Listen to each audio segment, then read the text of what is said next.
All right. Looks like we are live and live and on the air. Yeah, doing a little sound check right there. What's up, everybody? Welcome to the show. Welcome to the show. We got a number of things we about to be getting into today. I'd like to thank everybody in the building. I see 23 people already in here right when I click the go button. Y'all was already in the building, so make sure y'all definitely hit that like button. Definitely hit the like button. Let's get this thing started. Let's get ready to go. Let's get it.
Peace, folks. This is X from TPOT Media. Open your mind and wake your black ass up. You know what time it is. Hit that damn like button as you make your way in the door. Grab a seat, settle in, get ready. It's the Grown Man Hour with your host, my man, Bernard Riley.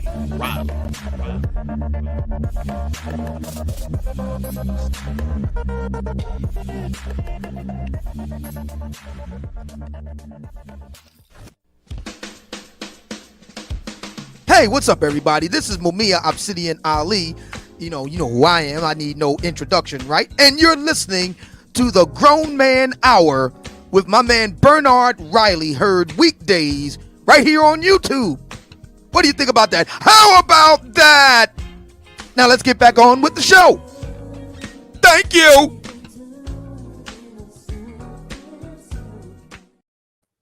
What's up, good people? We got 62 people in the building already as we getting things started. What the hell is this? Got a little white something in my head.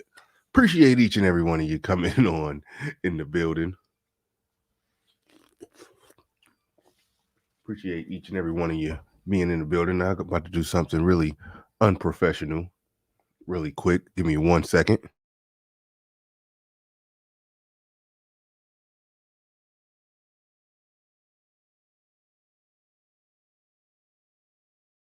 De facto take a phone call. I thought it was very important, so I had to take a phone call real quick. I apologize. That happens. Normally don't, but it happens occasionally. But shout out to everybody in the building. Appreciate each and every one of you. He says this should be very interesting. Hello, BR. Shout out to Sun is High Raw in the building. Shout out to the early birds, those that make it in bright and early before we even get things started. Appreciate each and every one of you. Paul Game in the building. Shout out to Paul Game. Sweet Melody Speaks. Shout out to her. Got Theo in the building. He says, no problem. No more ABW. Problem solved. It wasn't a problem to begin with for me. But no, shout out to Theo. Definitely appreciate Theo being in the building. Ride a God podcast says, oh yeah, I heard about this. LOL, can't make this stuff up. In my Kevin Samuels voice, absolutely. Some of this we just can't make up. Mike and Vince Perkins in the building. He says, got my attention already. Right on. thumbnail gang. Paul G says. Paul Game says. Shout out to who else we got in here real quick before we get things going. Kaya doing the building says no more broke penis. Shout out to Game Changer on that one. He said that woman said from Boston CNN New Year's Eve party. Yeah, man. On CNN on New Year's Eve. It's not funny, but you gotta laugh. You do gotta laugh at that. Hopefully I'm in focus because I did move my camera around. This may be a bad focused day. I mean, I'm sure it looked decent to y'all, but me being overcritical of every little thing, it's like because I moved my camera and I didn't adjust the dials after I moved it around. So I'm low key over here over analyzing the picture quality today. But anyway, Theo Waff in the building says Brazilians love brothers, passport bros. It's heaven here. Man, I know you're having a great time, man. Shout out to you. Enjoy that vacation. Enjoy that vacation. Much deserved, much needed vacation. So definitely enjoy yourself down there. Your special greeting. I can't play it. There's a copyright strike in it. I could edit it and then probably play it. So I got to do some editing magic on that to edit out the copyrighted aspects of it. That's why I said it got to be shorter. So I can't even play that. But for dropping the first super chat in the building, we're definitely going to bare minimum drop a bomb for Theo.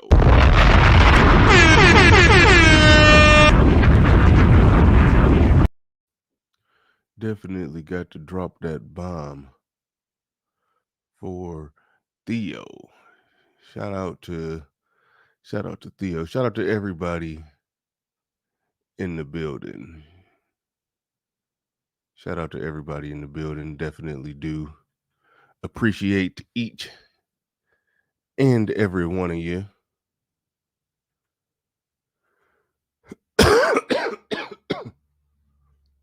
Do appreciate each and every one of you. I am trying to. Well, no, I got the video the clip that I'm going to roll. I got it pulled up. Trying to gradually get to it. Trying to dot some I's and cross a few T's as we get things going. Trying to make sure I get everything A-OK squared away. Trying to get everything A-OK squared away. But we are definitely about to get into this thing. Definitely about to. In fact, you know what? Because I got a few. You know what? I was going to wait. I was going to ramble for a minute. But you know what? I'm going to get right into it because I got a multitude of things that I want to play and react to and get into and spark the conversation about here. So what I'm going to do is pull this right on up.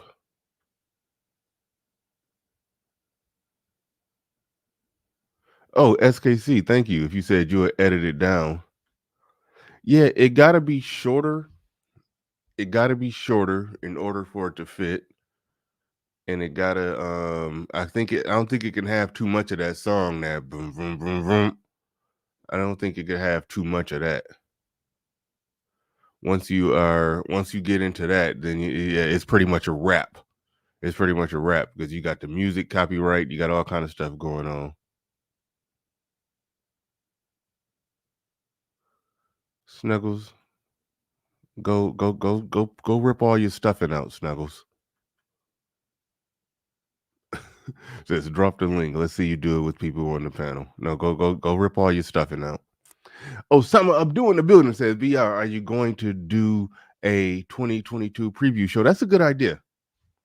The only reason I hesitate to do that is because a lot of times I make plans and then plans change, and then so I don't want to. There should be certain things in 2022 that I know I'm 100% committed to, and so yeah, I should do a preview show for that. But I don't necessarily want to show everybody the playbook either. So if I do something like that, it should be It might be for patrons and members, perhaps, because I don't necessarily want to show everybody the playbook. But that's a good question. That is definitely a good question.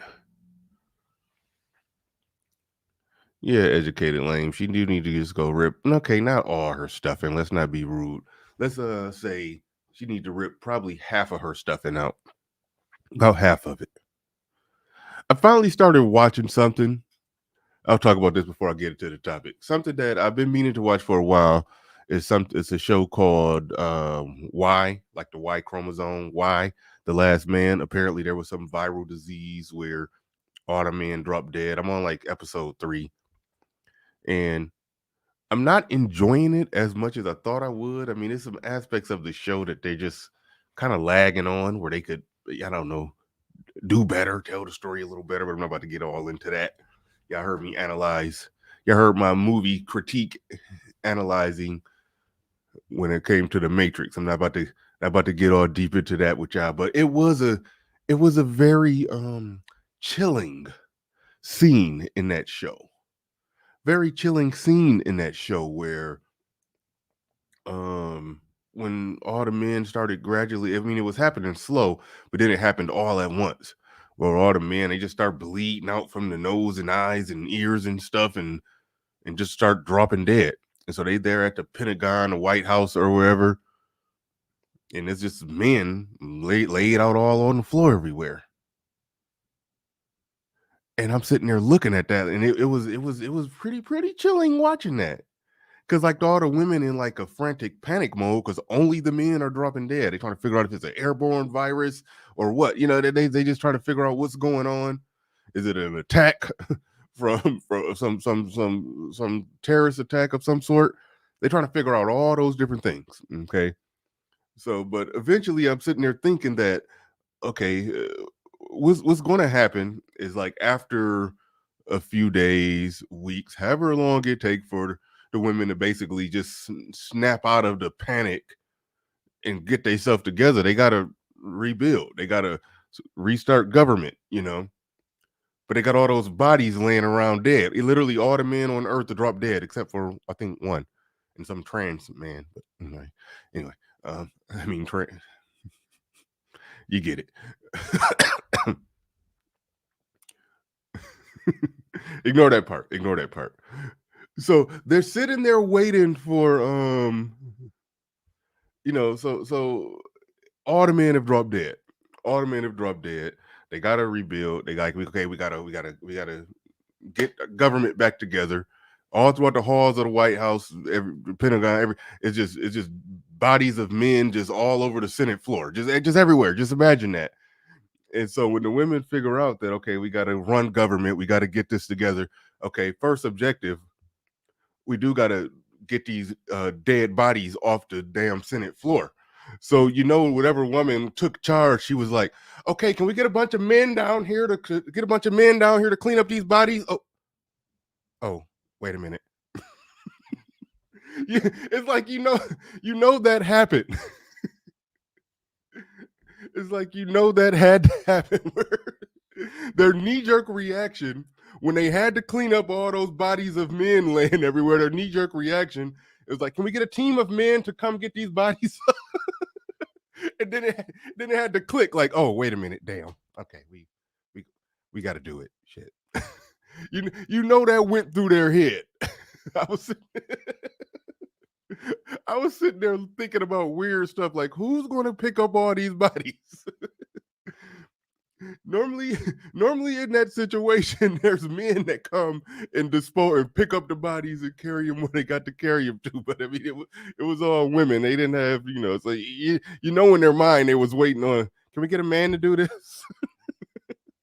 but no, it's a good show. It's a good show. It's just I'm not enjoying it as much as I thought I would, but I'll give it a chance. I'm only on season 3, so I'm not gonna spoil nothing.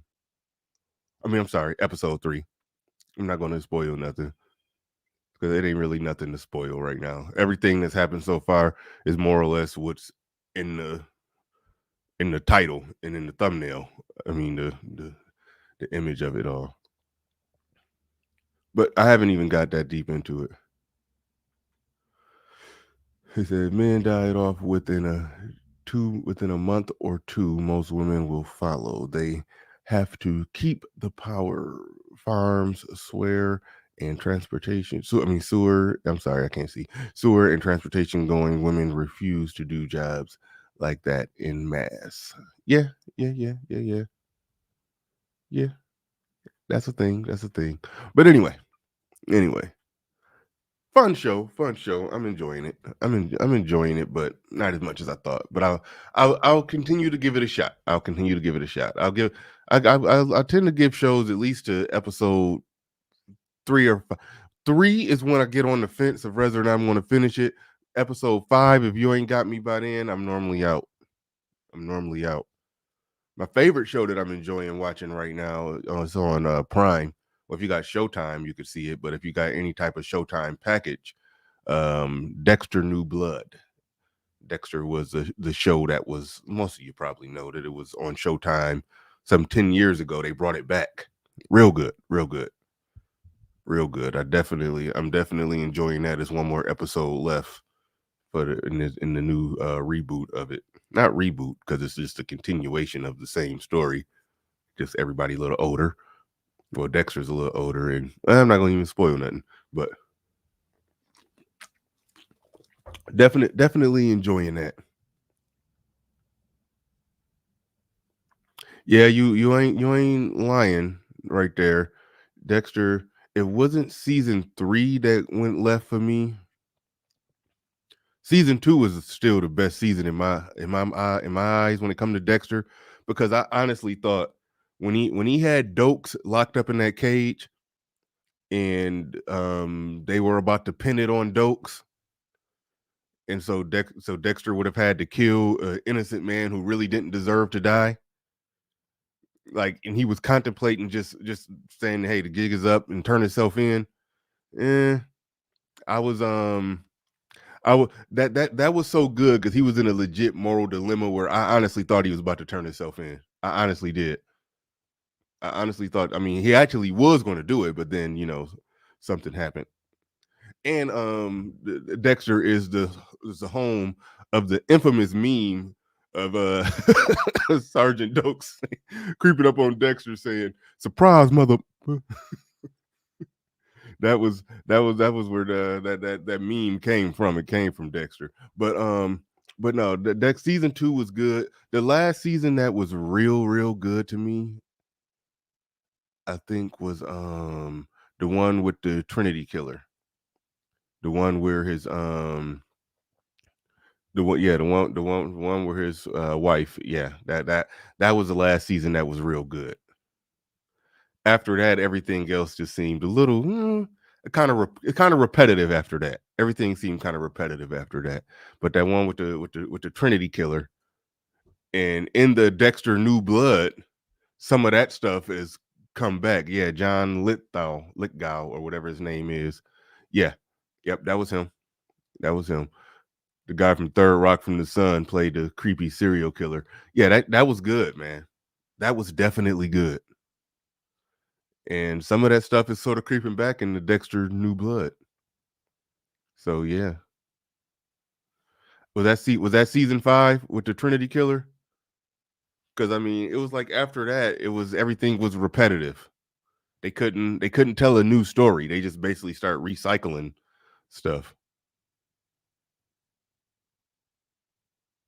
But yeah, but great show, great show. That's one of my favorite shows. That's one of my favorite shows, and so I'm glad they brought it back. And I'm all the way on the final episode that I'll be watching next week. But anyway,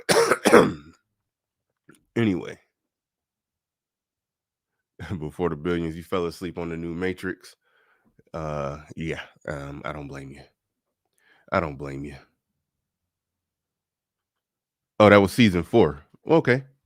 Well then, hey, it was over, or I mean, I still enjoyed it, but it was repetitive after season 4. I'll say that. Because the thing is, a good show. I'm about to get into this. Y'all got me talking about TV shows. I'm just gonna spend 1 more minute. A good show really should wrap it up at about season 4 or maybe 5.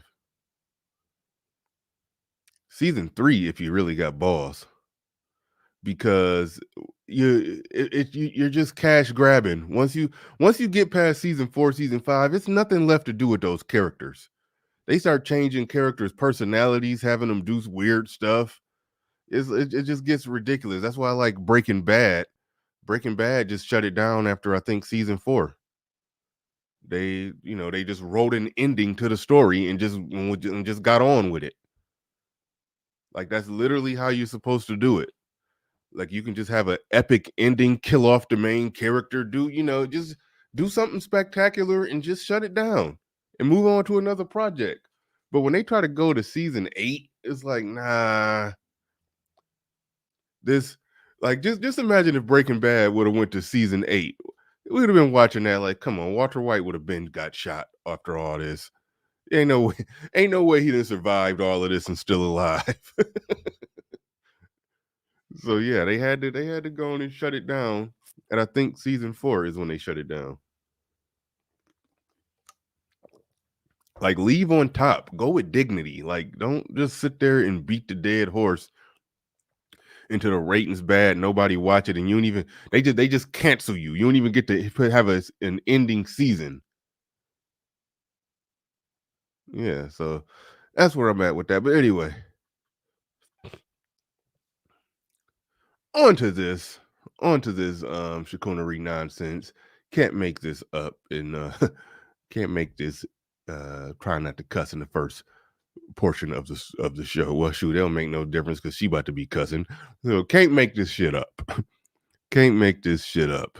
I'm about to go in and roll the not so beautiful bean footage. Hold up. Hold up. Let me get some earpieces. Let me get my earpiece.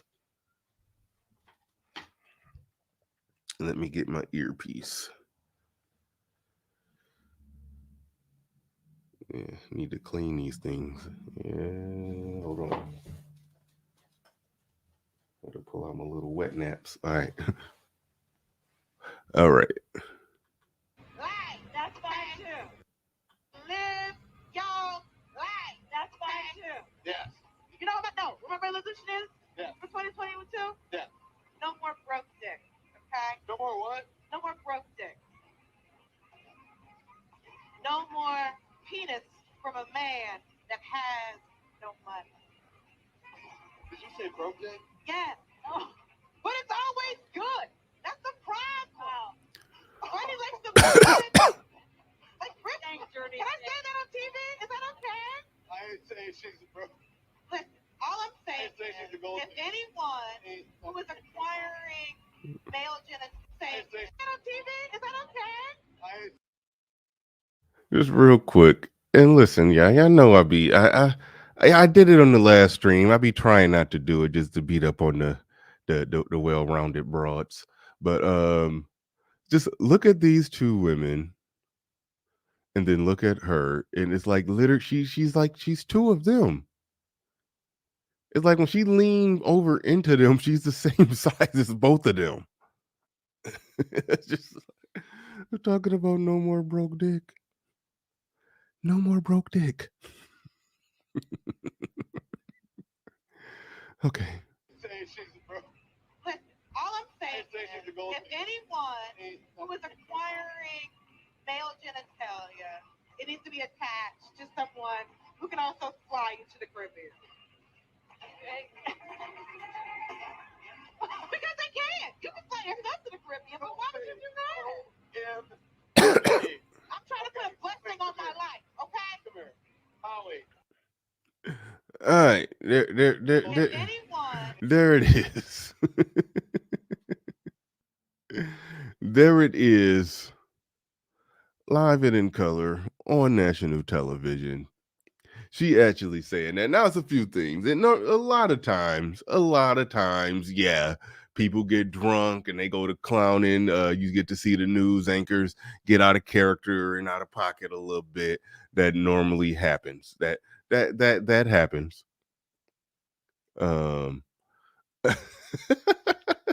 Oh, hold on, y'all tripping. I wouldn't even doing the Don Lemon angle on it. Don Lemon's sexuality was not on the table here. Okay, I was. I didn't come here to discuss Don Lemon. But yeah, Kill Deuce, that's what I was laughing at the most there with Kill Deuce. Kill Deuce just pointed out the thing that I was laughing at the most. She said no more broke dick. But it's always good though. Which means the obvious, like hashtag we was right. That yes, broke dudes, yes, they are the ones that quite often get with the big girls. They need a couch to surf on. They go in couch surfing. They get with a big girl with a job. That's how it works. That's how it works. So here she is. Now a lot of people don't know. If y'all don't know, I think her name is Dulce Sloan. I've actually been seeing her on TV for a couple years because I do watch The Daily Show with Trevor Noah. I actually like The Daily Show with Trevor Noah, going all the way back to when I was very very liberal, and I used to always like enjoy Trevor Noah and Bill Maher, even though Bill Maher is getting a little more uh he Bill Maher ain't on the right. He ain't nowhere near the right, I would say. But he hate the whole social justice warrior culture. But so anyway, I watch them. It's like they're some of the only, liberal political commentators that I really enjoy in terms, and they're funny and entertaining. They're funny and entertaining. I'll give them that. But anyway, I'm saying all that to say that she works on the Daily Show with Trevor Noah. So I've been seeing her for a couple years on on TV. Not saying it that vulgarly, but she's been saying that for the longest.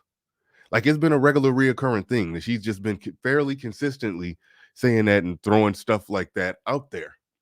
But every time I hear it, what I'm hearing is a woman complaining about her options that she got on the table and blaming everything except for the more obvious things, more obvious reasons as to why her options are limited the way that they are.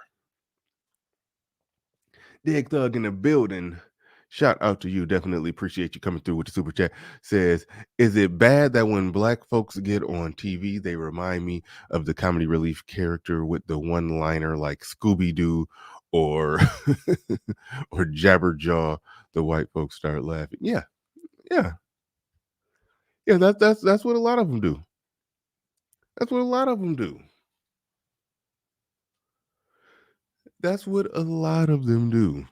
They give the quick, witty one-liners, and they're the same ones they're quick to say that the liberals aren't racist, but it's quite often liberals in Hollywood who will cast they will cast black people like that to just be the quick witty one liner comic relief. Just hop on the screen, say something stereotypical, jazz hands in a tap dance, and then have them on their way. But it's like nothing is racist about that, the ones who are yeah, I know me. I don't just sit there and complain about racism, but the ones who do complain about racism, they don't see anything exactly racist about that.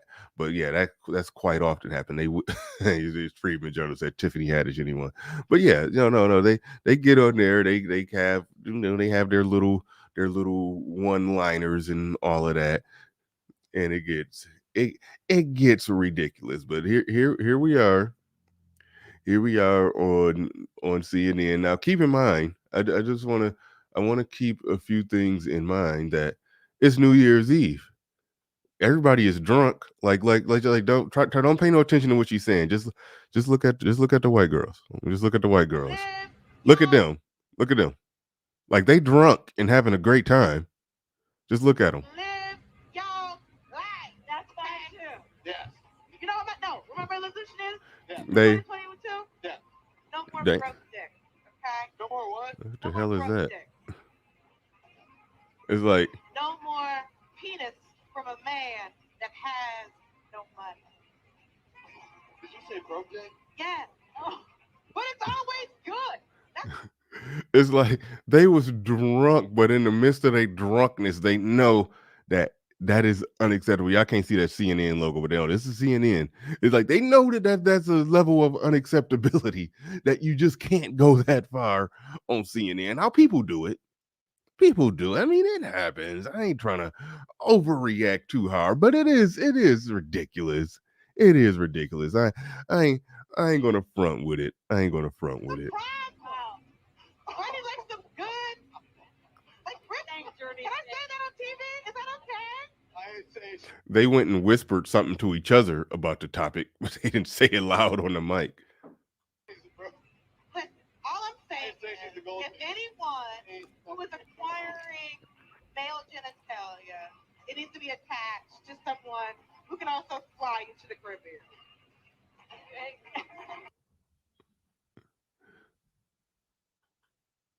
Again, big women can come on national TV and say stuff like that. If okay, so let's just tease this out. Let's tease this out. What if a man was on national TV, CNN, during the New Year's Eve parade, and he said, "New Year's resolution: no more fat women."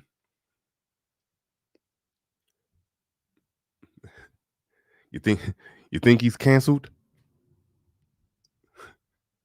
You think he's canceled? Now I got no problem with women saying that. Yeah, dude, got to be productive. I give a big woman that. A big woman definitely could stand in that and say, "Hey, dude, got to be productive. Yeah, you got to be productive. You got to be at least working. Got to be working." But her big ass talking about some if he can't fly you to the Caribbeans. So anyway, let's look at the inverse of that. Okay, women don't like broke men. Men don't like fat women. What happened? Now she was praised for this. A lot of y'all don't know that. I did a little bit of research on it. She was praised. It was no criticism came from it. She was actually praised for this stuff, and that's the crazy thing that a lot of white women would do. White liberal women, quite often, they will praise a black woman for doing some ridiculous stuff that they know damn well that they wouldn't do. They wouldn't go in there and embarrass themselves like that, but they will praise a black woman when she's doing that same embarrassing stuff. That's the thing that a lot of them will do. Okay, but overall, overall, they typically know not to go on not a damn New Year's Eve parade and do something like that, but they will praise it when she do it. But to the point that I was making, the simple point that I was making is that it's immediate cancellation. It's immediate cancellation if a dude steps up and stands in it and saying, "Oh yeah, 2020, 2022 New Year's resolution, yeah, no more, no more fat women, no more broke women. Say no to fat women in 2022. Yeah, they get good head, but no more fat women. Say just word it exactly like her. Word it exactly like her, and let's watch the cancellation. Let's watch the cancellation." But correct me if I'm wrong. This wholeheartedly wholesale 100% proves that. Well, okay, I don't like to say 100% proves. More evidence, more evidence in the win column that yeah, quite often more times than not, quite often more times than not that fat women normally get broke men, which shows that this whole world of body positivity and all of that doing a huge disservice for women. Doing a huge disservice for women. Red alert says hashtag no more fat chicks 2022. Right on, right on. Now, two things here. Two things going on here. Two things going on here. I'm transitioning from the thumbnail featured topic into another topic because I had two shows I wanted to do and I wasn't sure which one I was going to do. So I decided to put that one in the thumbnail because it was a little more catchier, but I'm about to transition into something else really fast.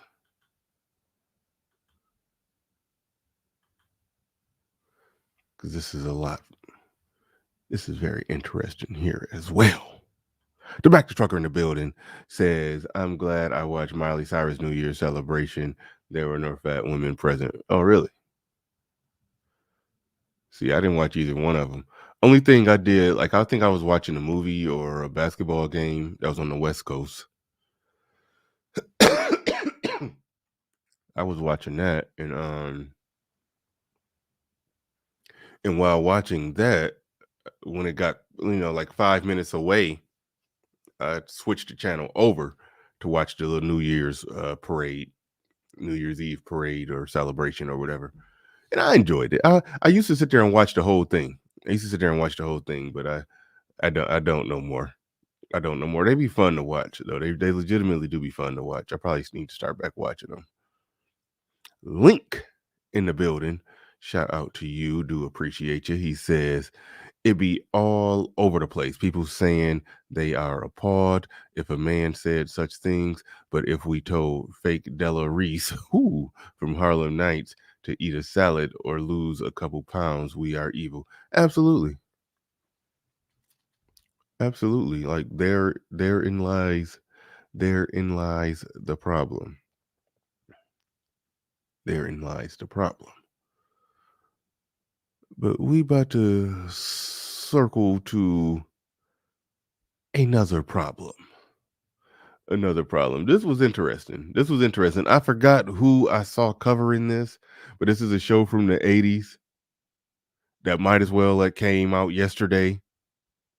But it's the origin story of their playbook and their gaslighting and their arguments that they used to make about black men. This is the Marvel origin story of it all right here.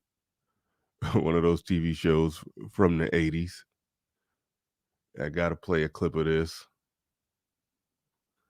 I do gotta play a clip of this. Let's roll. Let's get ready to go. Let's get it. I'm not gonna play the whole thing. It's 47 minutes long. Ain't no way in hell I can get through the whole 47, but let's go. I hated the intro music to these damn TV shows.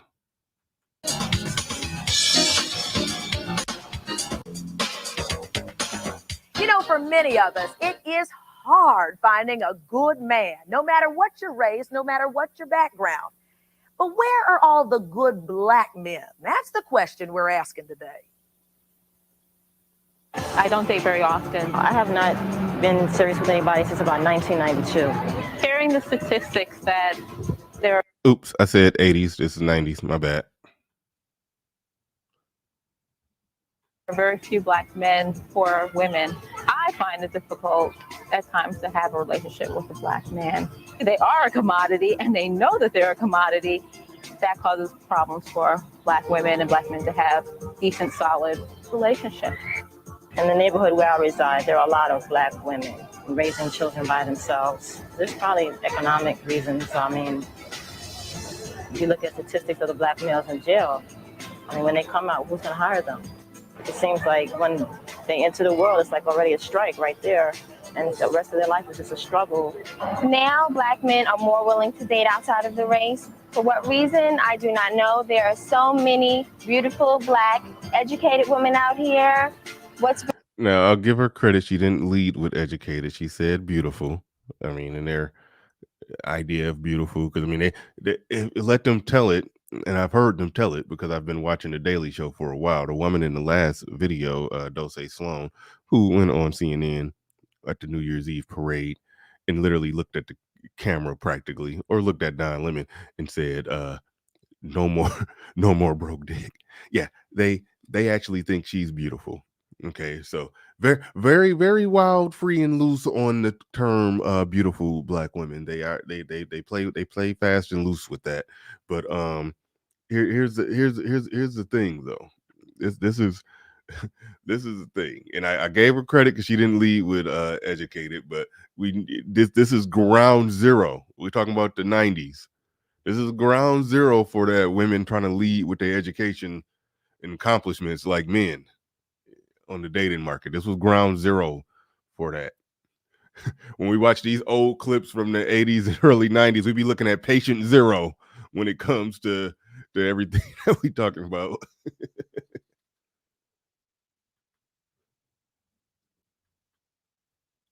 Oh, and then what the one woman said, that's what I was trying to get to. The one woman said they know that they're a commodity.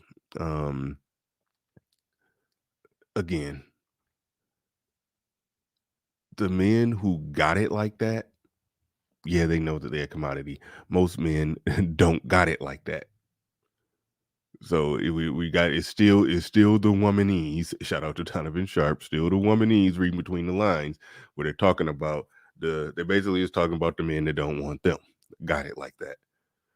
But this is the de facto 80-20 rule and the women perception of men and women only finding a very small percentage of men attractive playing out. You're seeing it, you're hearing it. And I'm not even in that camp that says that, oh, if you don't fall within some parameters and you can't get on, anybody and everybody can get on. Okay, there's some that can't. But for the most part, most people can get on. Okay. Most people can get on.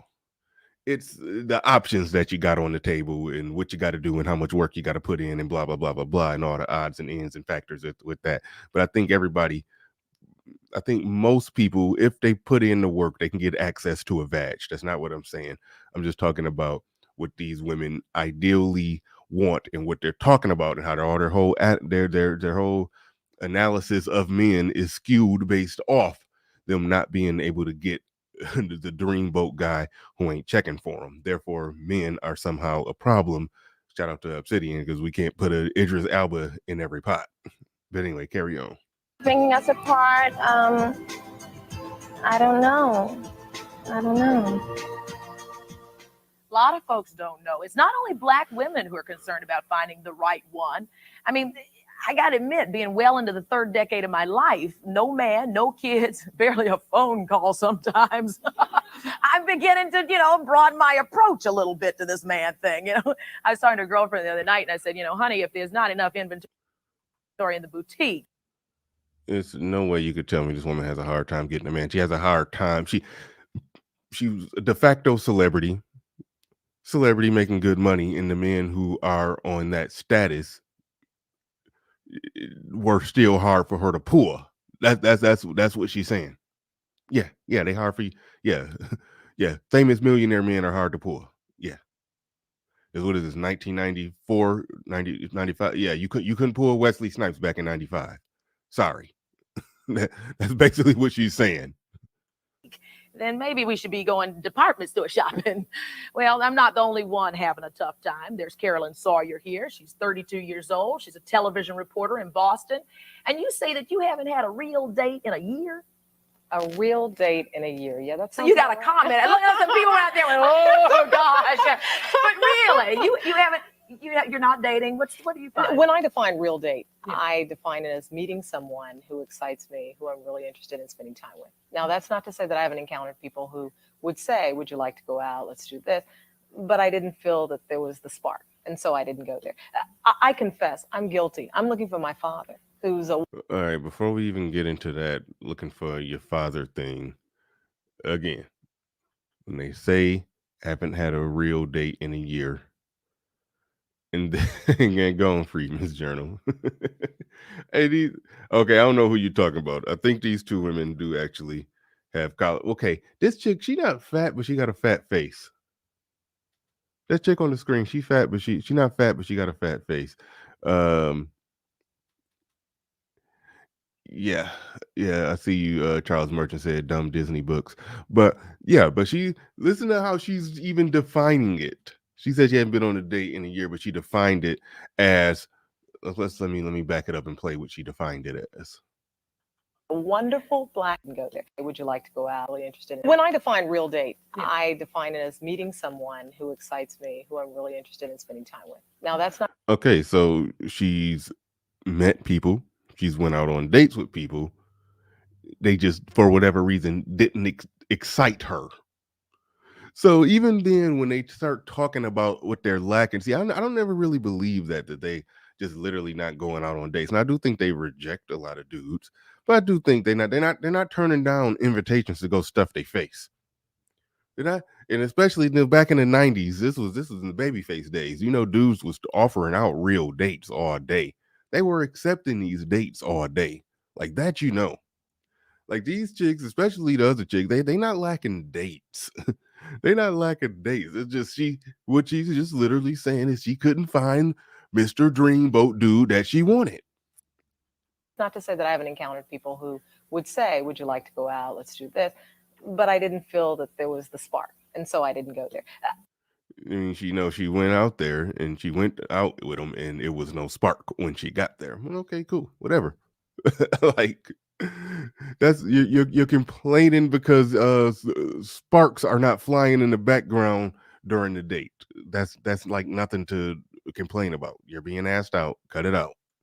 I confess, I'm guilty. I'm looking for my father, who's a wonderful Black man, who's hardworking, who loves his family. My parents have been married nearly 40 years. So I've got great examples of wonderful relationships. And I look at that and I kind of look around and say, well, where are those brothers? Yeah. We're not talking rocket scientists here. We're just talking about men who are comfortable enough, confident enough to come up and say, look, I think you got a lot going on. Mm-hmm. How about spending some time? Do you find, because she literally just said people do walk up to her and do that, but there's no spark. But then she said, but I'm just waiting on somebody who's confident enough to just walk up and do this thing that she just admitted that men do, but she just don't like them.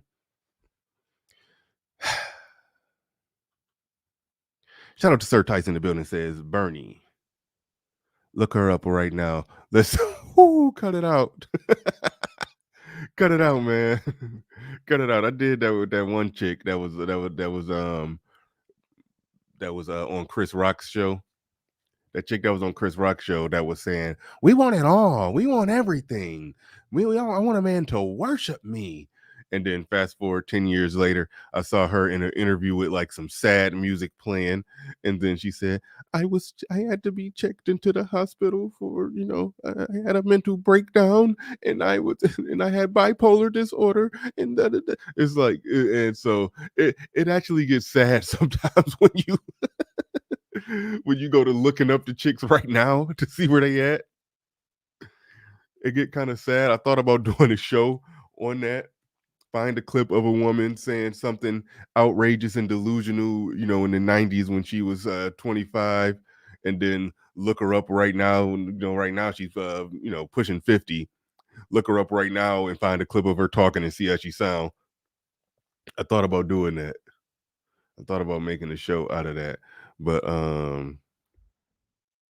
okay, let's try to look her up.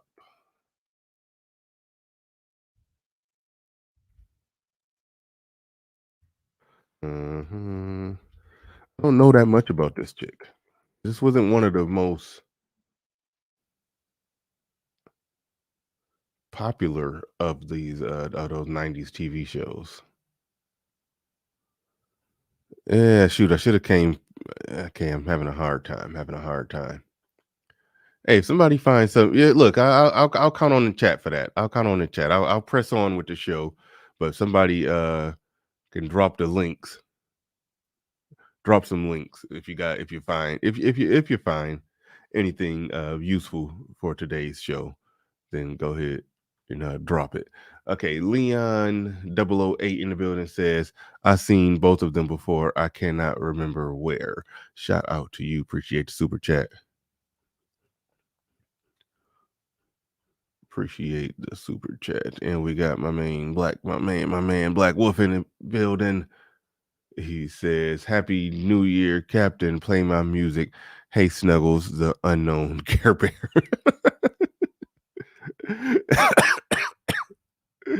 Oh, man. Yeah, be killing me.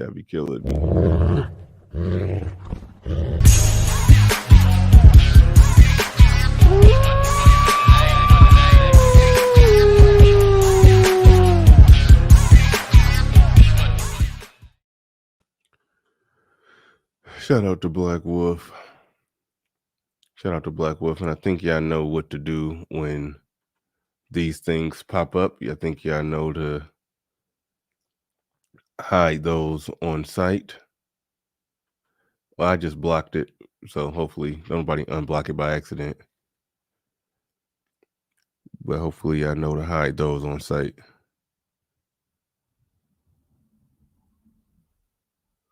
Yeah, I thought that was funny too. Snuggles, the unknown Care Bear.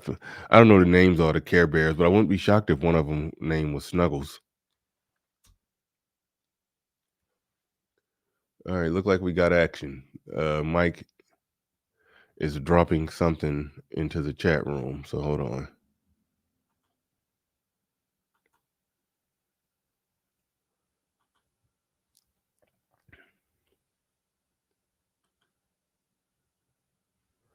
Okay, that's her now. Let me see. I'll let y'all click on that and go look at it. I'll let y'all click on that and go look at it.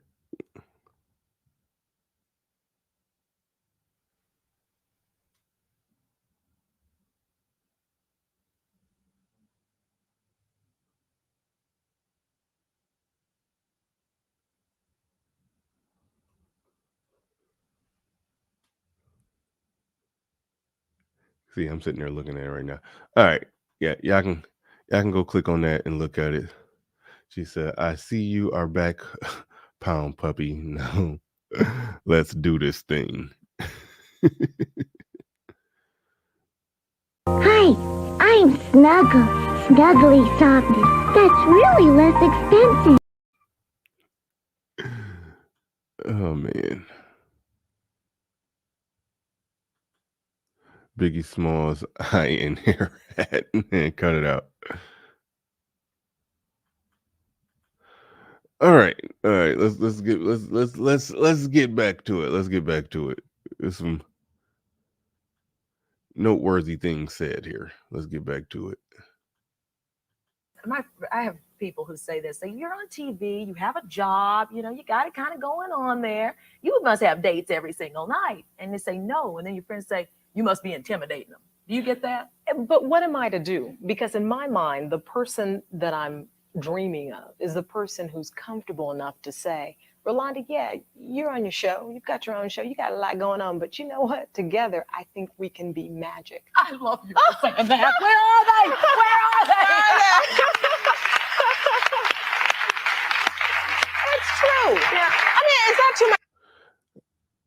All right. I got distracted because I was sitting there messing with stuff behind the scenes. But so I gotta roll it back. Oh yeah, I know what they said that sparked me. The intimidated thing. Push one. I ain't even gonna play around with that. I need for them to truly define what the hell does it mean. What the hell does it mean for a man to be intimidated by a woman? As far as I'm concerned, that is not a thing. It has never been a thing. That is something that they've clearly made up. They clearly 100% made up to try to deal with the fact that there's men that they want that don't want them. Okay, they must be intimidated. That's why he's not approaching me, because he's intimidated by me. But no, it could be just that he doesn't want you. I've never successfully pulled a Victoria's Secret model. I don't have to say that I can't concoct some story about how Victoria's Secret models are intimidated by me, or how these women they afraid of a man who really got his stuff together. I've heard some dudes say that. I've heard some dudes say that. And I don't know if that's necessarily true. I don't know if that's necessarily true, but this whole intimidated thing, is it's nonsense. It's nonsense. The men that you want don't want you. The men that you want don't want you. You don't get to create some fictional story about how they're intimidated in you because you have some degree or you make some, X amount of dollars. You don't get to do that. Magic. I love you for saying that. Where are they? Where are they?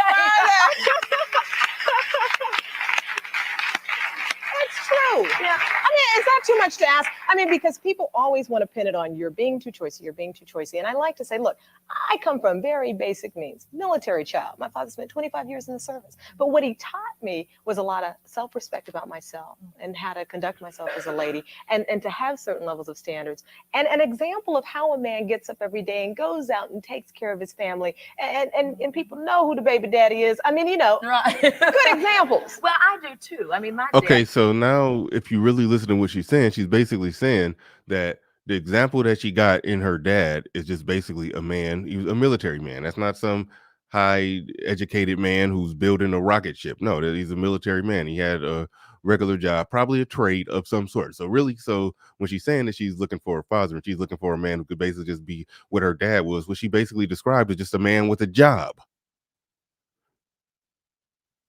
So if that's all you're looking for, and then when you describe the type of men that actually do approach you, then it was essentially men with jobs. But you're saying, but you don't, but you don't want those ones because there's no spark or there's no this, there's no that. So you're coming up with reasons and excuses as to why you're not getting with those men. It's just like a bunch of BS, gaslighting, double talk. It's all over the place. You can't say in one hand that no man is meeting up to code, but then when you explain what the code was, the standard was just basically just being a responsible man that works. Well, then you mentioned it was responsible men that work that actually do approach you. You just wasn't feeling that it was a spark. Or she sideways admitted that she do go on dates with those men. She just wasn't feeling sparks flying in chemistry. So don't you just skip all of that and say that you want a Disney fairy tale with some dreamboat dude? That's pretty much all it would have to come down to, because she's in so many words admitting that she is being approached by guys who meet whatever standard she's saying that a guy has to meet. Dad is a gem. I mean, really is. And I mean, not that we want to run out and marry our dads every place. No. But we do come from families where we see a father at the head of the household doing the right thing by his women, his children, and the whole bit. What kind of guys are you running into that you think there's too many of out there? I think the woman who you had in the clip a few minutes ago, who acknowledged the fact that Black men are aware of statistics. We hear the statistics all the time, and we know the numbers are real, and there's some truth to the numbers. It was interesting, and I bring my father back up in this to say that he told me not too long ago, part of your problem, child, is you ain't asked for the man. And that could be some of it. I mean, I've been tied up in building the career and so forth and so on. But I think that they know the statistics, and in some instances, they know that the pool is small, and particularly when you start getting to the level where you're getting specific in terms of education and what you're doing, the pool gets smaller. Let's face it, more Black women are in college than Black men. And that's not to say that the brother has to come with an education. Again, if you watch my show, you already know where I'm going with this. She's saying there's more Black women in college than Black men.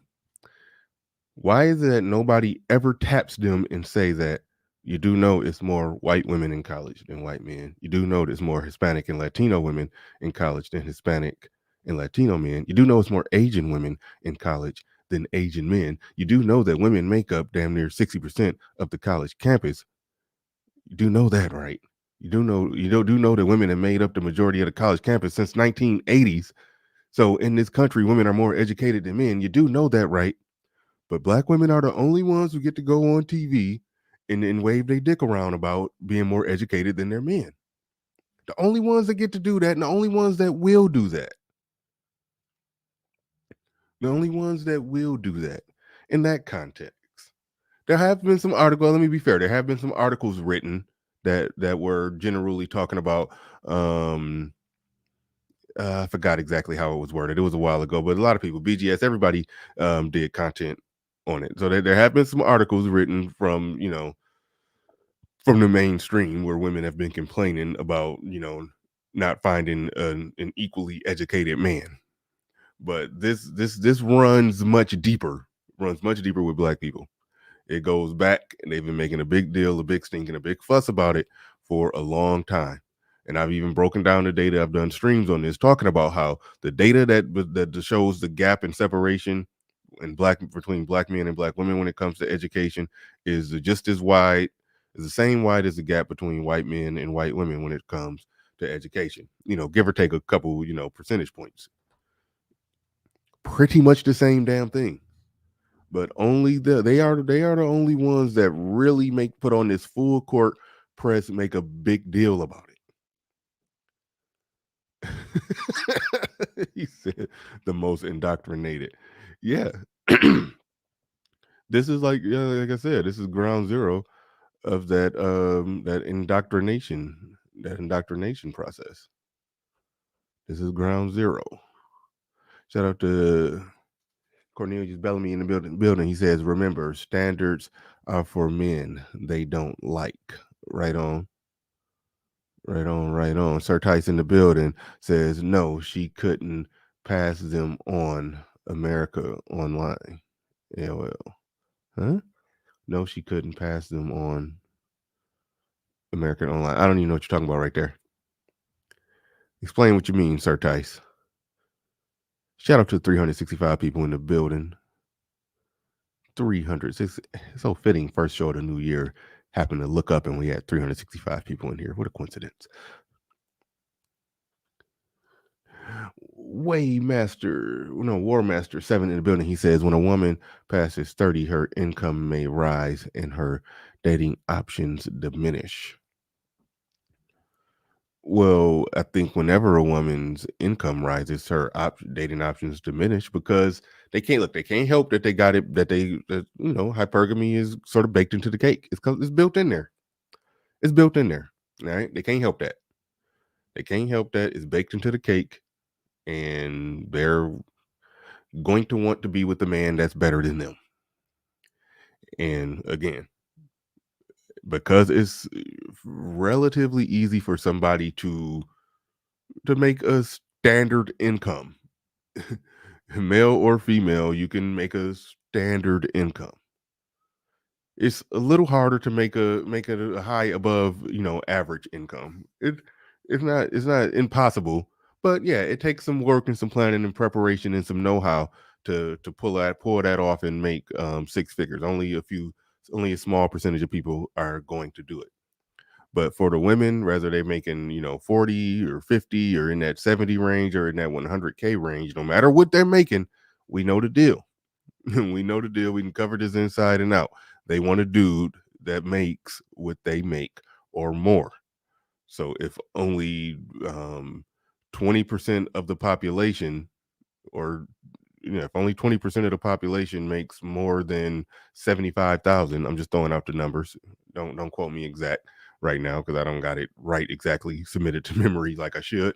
But let's just say hypothetically, if only 20% of the population make more than 75K, then obviously they just reduce their dating pool. Once they make 75K, they reduce their dating pool. They cut off 80% of the dating pool. If only 10% make 100K, they just reduce their dating pool by 90%, and so forth and so on.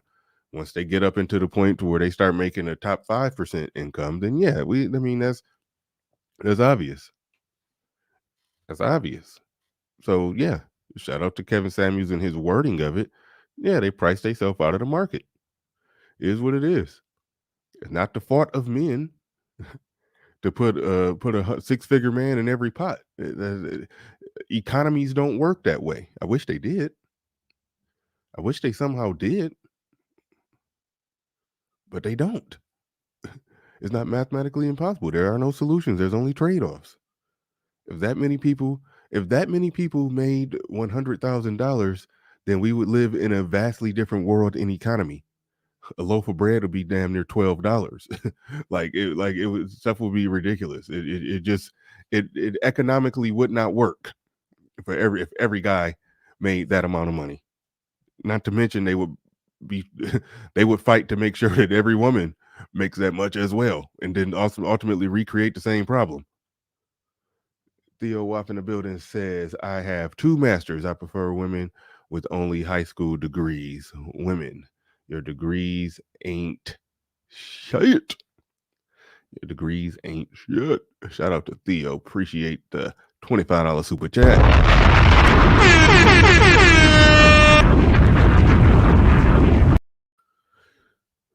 Black Wolf Inc. in the building. He says, I would love to see her in 2022. Her hair hat is over 9,000.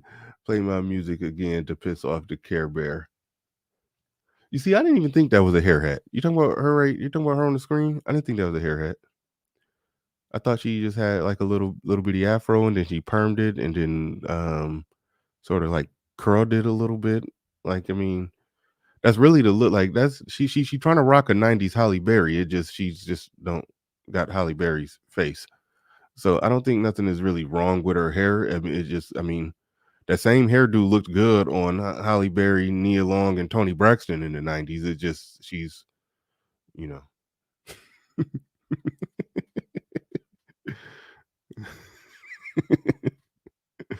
I mean, you can rock a '90s Halle Berry, but it don't come with Halle Berry's face. I mean, the face is sold separately. You know, you don't get to look like her because you got the hair.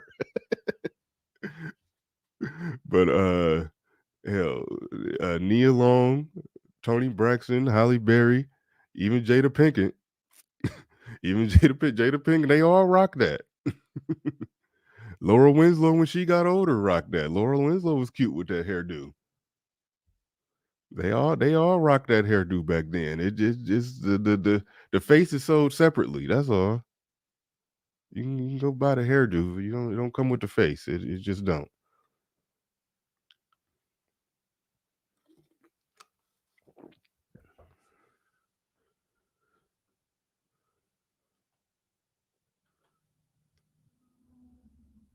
Shout out to Black Wolf.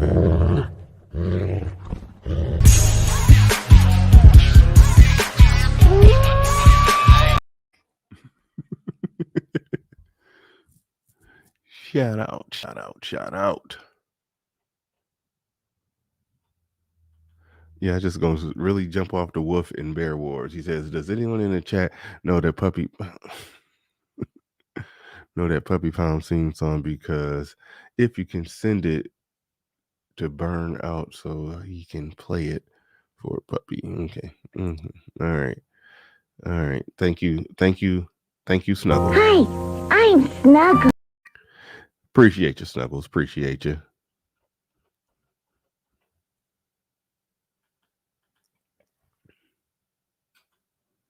Education from college, but I think those who are there know that, and they know that the pool is smaller, and that makes it for a competitive atmosphere. And I'm not sure that dating should be competitive. Does it ever get to a point where you date outside the race?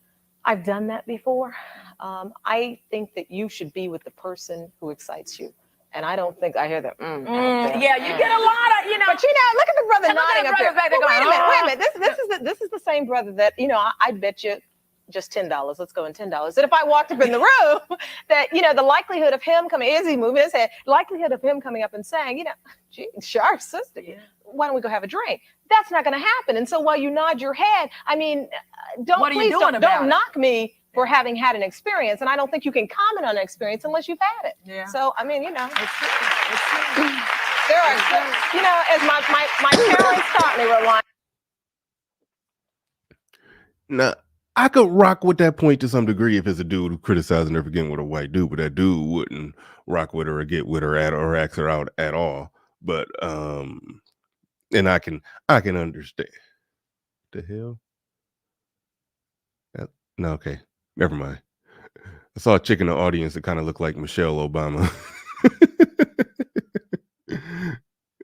But anyway, I can understand what you're going from. Look, I ain't tripping about. Listen. Shout out to BGS.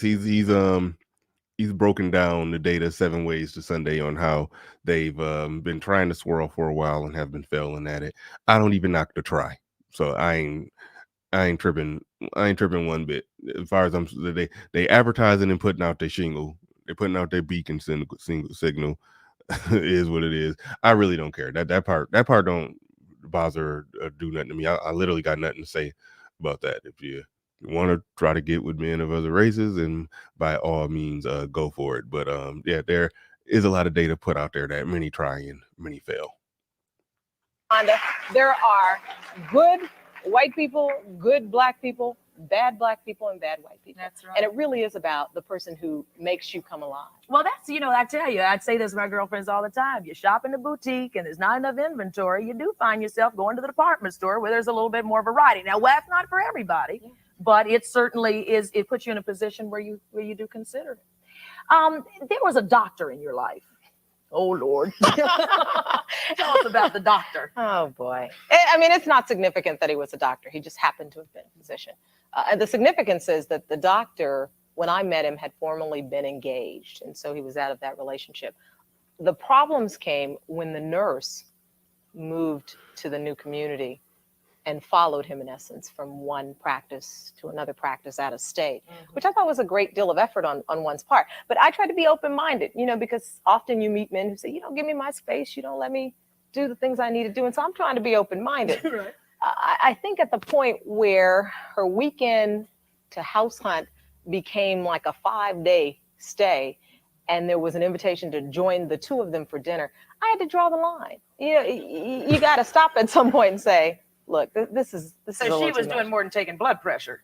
That would be my guess. That'd be a safe bet. Yeah. Yeah, you was getting. He should have been more upfront, but yeah, you was getting the invitation to be in the rotation, to be number 2 on a high value man's list. Yeah, she may have been number. I don't know if she was number 1 or number 2. I think I'm gonna say she was number 2. I'm gonna say she was number 2. If he moved to a state and then met her, but then moved his chick from that state down here. So yeah, he should have just been upfront with it. He should have been upfront with it. So shame on him for that. Should have told the truth. Should have been direct. Theo in the building says men who excite her won't marry her, such as life. Yeah, and that's a good point that pretty much sums it up. Pretty much sums it up. You better get with a suitable man. I mean, she's I don't want to just say she's average at best, but she is, she's floating around that average range. She's definitely floating around that average range. She rocking a 90s Halle Berry, but I mean, it don't come with Halle Berry's face, like I said. So,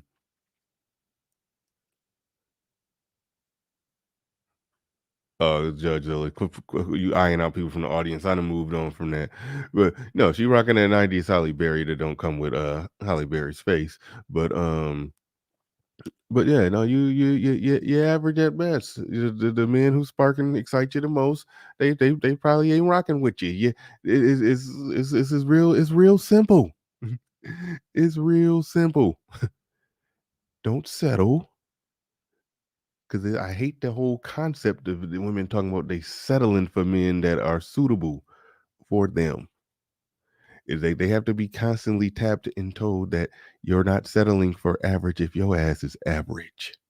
Have to be constantly tapped and told that. Freeman's General Building says she is just unattractive. See, I won't even go that far and just say she's just absolutely unattractive. She just thinks she's more attractive than what she is, and she thinks her success garners her higher value. Put it like that. It is what it is. She can't shame her way into penis, and that's ultimately what they're trying to do. That's ultimately what they're trying to do. They're trying to figure out a way.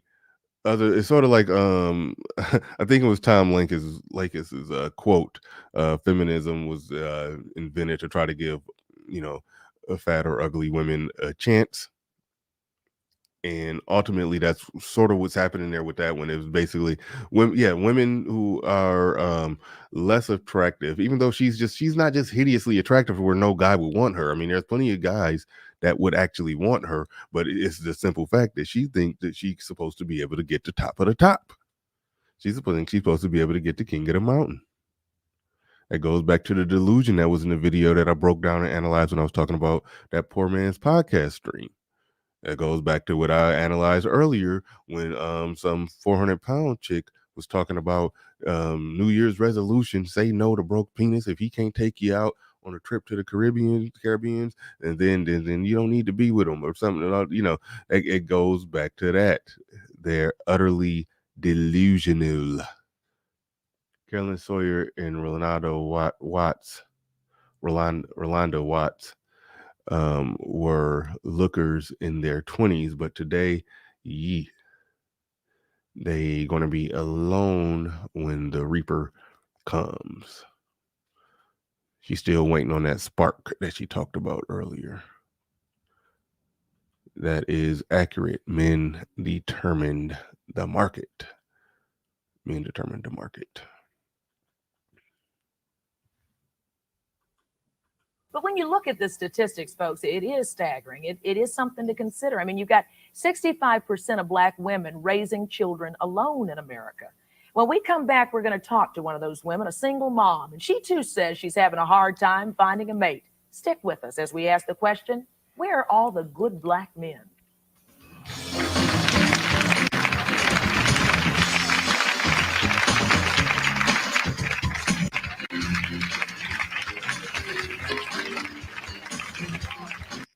25% of Black men ages 20 to 29 are in jail, on probation, on parole. 25%. We know from all the data, and granted, this was 90s.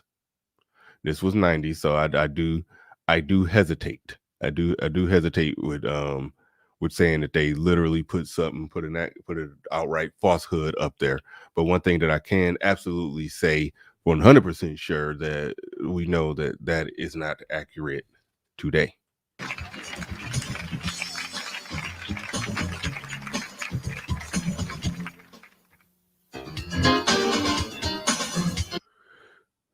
%12 of Black men are unemployed. We do know, okay, things change when I'm speaking of modern times. I know in the Trump administration, it got below 6.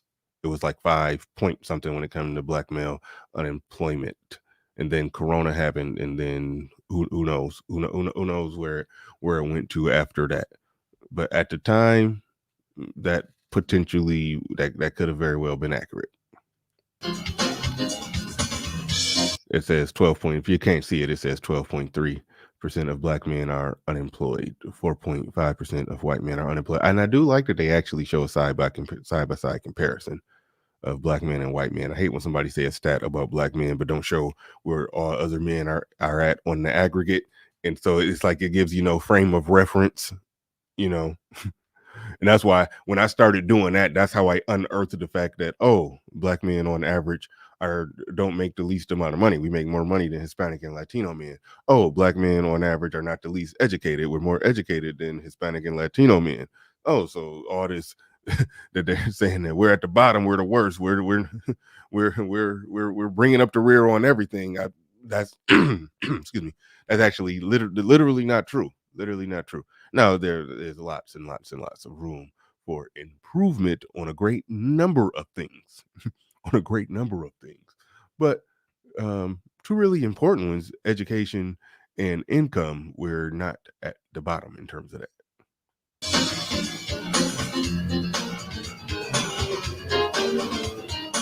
We're asking a loaded question today, and that question is, where are all the good Black men? I'm glad she knows that it's a loaded question. I'm glad she knows it's a loaded question.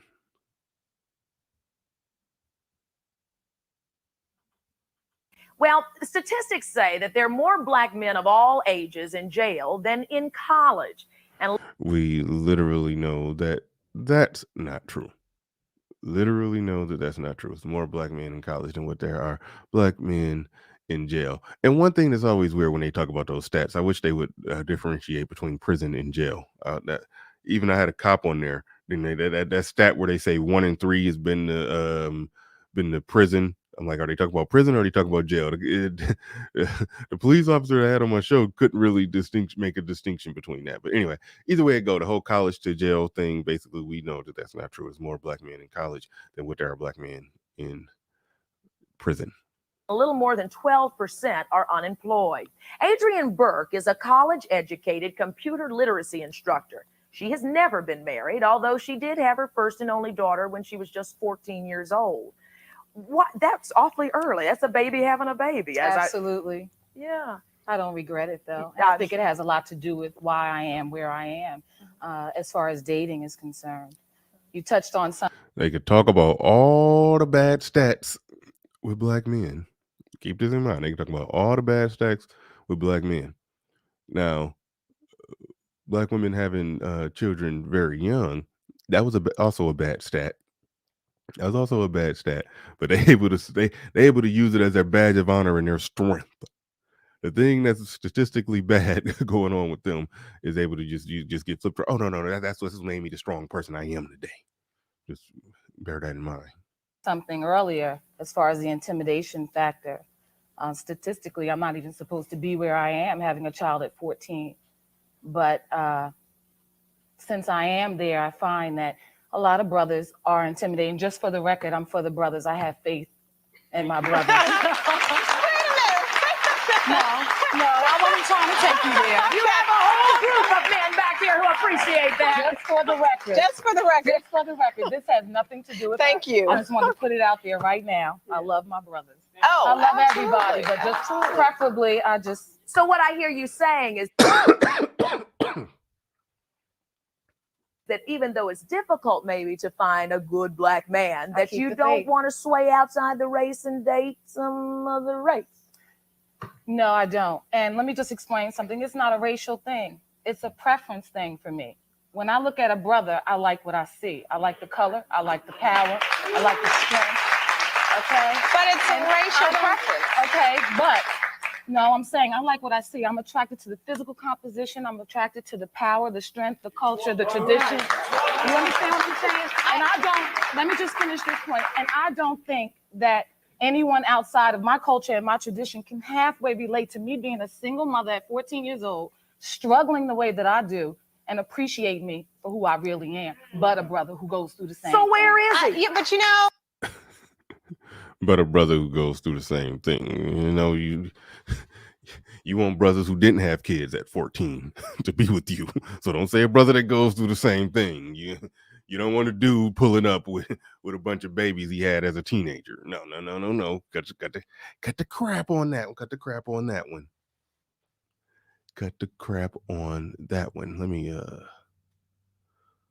fix this. But the major translation in that is that, and this was back when it was really stepdaddy season back in 80s and 90s. It was no critique out there nowhere about why you should or shouldn't get with a single mother. Single mothers was on fair game ago, 100%. You pat her on the back. You was a hero in the community for doing that back then. Nobody criticized it back then. So the true translation of what she's saying when she was talking about men of other races, what she really saying is black men are the only ones who she know will do who she know will get with that chick. A chick that got had a baby at 14. Black men are the only ones who's gonna get with her and take care of her, take her in, her and the kid and the whole works. That was really the translation with that. Because black men have been doing that for years. Leo Anthony Builder, he says, I don't know why women ask this question when many of them really want to change a bad boy into a good man for them and passed over the actual good men they met before. Man, no doubt about that. No ifs, ands, or buts about that. They know a good man when they see one. Been saying it for the longest. I've been saying it for the longest. They will knock it out the park. They will do a horrible job at picking a dad for their kids. Will knock it out the park when it comes to picking a stepdad for their kids. That means they know a good man. When they see a good man, and it is what it is, they know exactly what it looked like. They know exactly they know where to find that decent man, and or even dare I say, they know exactly where to find that simp when it's when it's back against the wall, racing against the clock. They know exactly where to find them. I'm about to play this while I take a phone call. Don't mind me. So wait, let me play devil's advocate. Where is he? But wait a minute. Where is he? He's out there. I'm 29 years old. I'll wait. I I hear everything wait. you were saying. Don't get me wrong. And please don't suggest that I'm here suggesting. I have the one friend a colleague who has married outside of the race and jokingly said to us, look, I done gone to the other side and it's okay. Y'all can come. And I said to her, look, I don't need you to recruit. I have tested the water. It's okay. Safe. I just think, I mean, the world is a global world, and I simply have too many contacts and relationships with all kinds of people to live my life in a box. And I think that if I went through life like that, I'd be wearing blinders and possibly miss some beautiful experiences. I don't know if he's white, if he's Moroccan. I don't know what he is. I can respect that. I can respect that. I agree with what you're saying and all, but due to your education, it brought you to a different level. It's like an adult trying to talk to a child, and I know a lot of brothers, have struggling, due to statistics and what have you. But if you're on a different level, and like a lot of brothers maybe around you are not on that same level, so you find yourself hard to talk to them. So what is your suggestion to me? Well, my suggestion is you find a brother. You find a brother. No, listen. Yeah, this is gonna be good, brother. You find a brother, it's just like you have a child that's 5 years old. You find somebody that's a peer to like the child that you can relate with. They have a lot of educated brothers in school out there and in good positions. You just can't say that, no brothers ain't no good. Well, I have a saying, and I'll just share it with you very quickly, and that is I've attempted the relating part, and I'm not saying that I'll never go back there again. And I like to tell people, look, I've done white collar, blue collar, no collar. I've been there. I'm looking for, at this stage in my life, someone who is mature enough to come and relate to me. I'm tired. Come and tell me what's going on. That's all. You may want to read Dr. All right, I apologize, y'all. I had to take an important phone. I got like 2 important phone calls I'm waiting on today, so I had to take that. So I missed what was going on. I know a dude got up and said something simpish, and that's one thing. That's a reoccurring thing when it comes to these clips. Yeah, the women were tripping and saying a bunch of delusional stuff, but because there was no male media back then. Because there was no male media back then, what you definitely notice is that the men, they ultimately parroted the stuff that the women say. Like, you're going to have a dude stand up and say something about being intimidated by women. Like, you're going to literally say that. Well, he's going to say, well, I think the reason that men are intimidated is like, it was like they didn't even have any idea or inkling that no, there's a whole nother way to look at this, a whole nother way to think about these things. It's like they were just being wagged, like the woman was the dog, they was the tail just being wagged back then. The men who spoke, like, they don't even sound like normal men. It's a lot of, well, come on, sisters, don't give up on us. That it was a lot of that kind of energy back then. A lot of that kind of energy back then. It's shout out to Leo Anthony in the building. It was some more super chats that came up when I was on the phone. Shout out to Lou Casley in the building with a $20 super chat. Appreciate you. Definitely appreciate that. Thank you very much. I think I already saw Leo. All right, that was it. Hopefully I didn't miss nobody's super chat when I was on the phone. Uncle Stu, the old man on the block. Shout out to that brother. Make sure y'all go and support that brother. Just had an excellent one-on-one with him. It's still up on my channel. Y'all can go check that out if y'all haven't seen it. It was actually my last stream. The last stream right before the end of the new year. Make sure y'all check that out.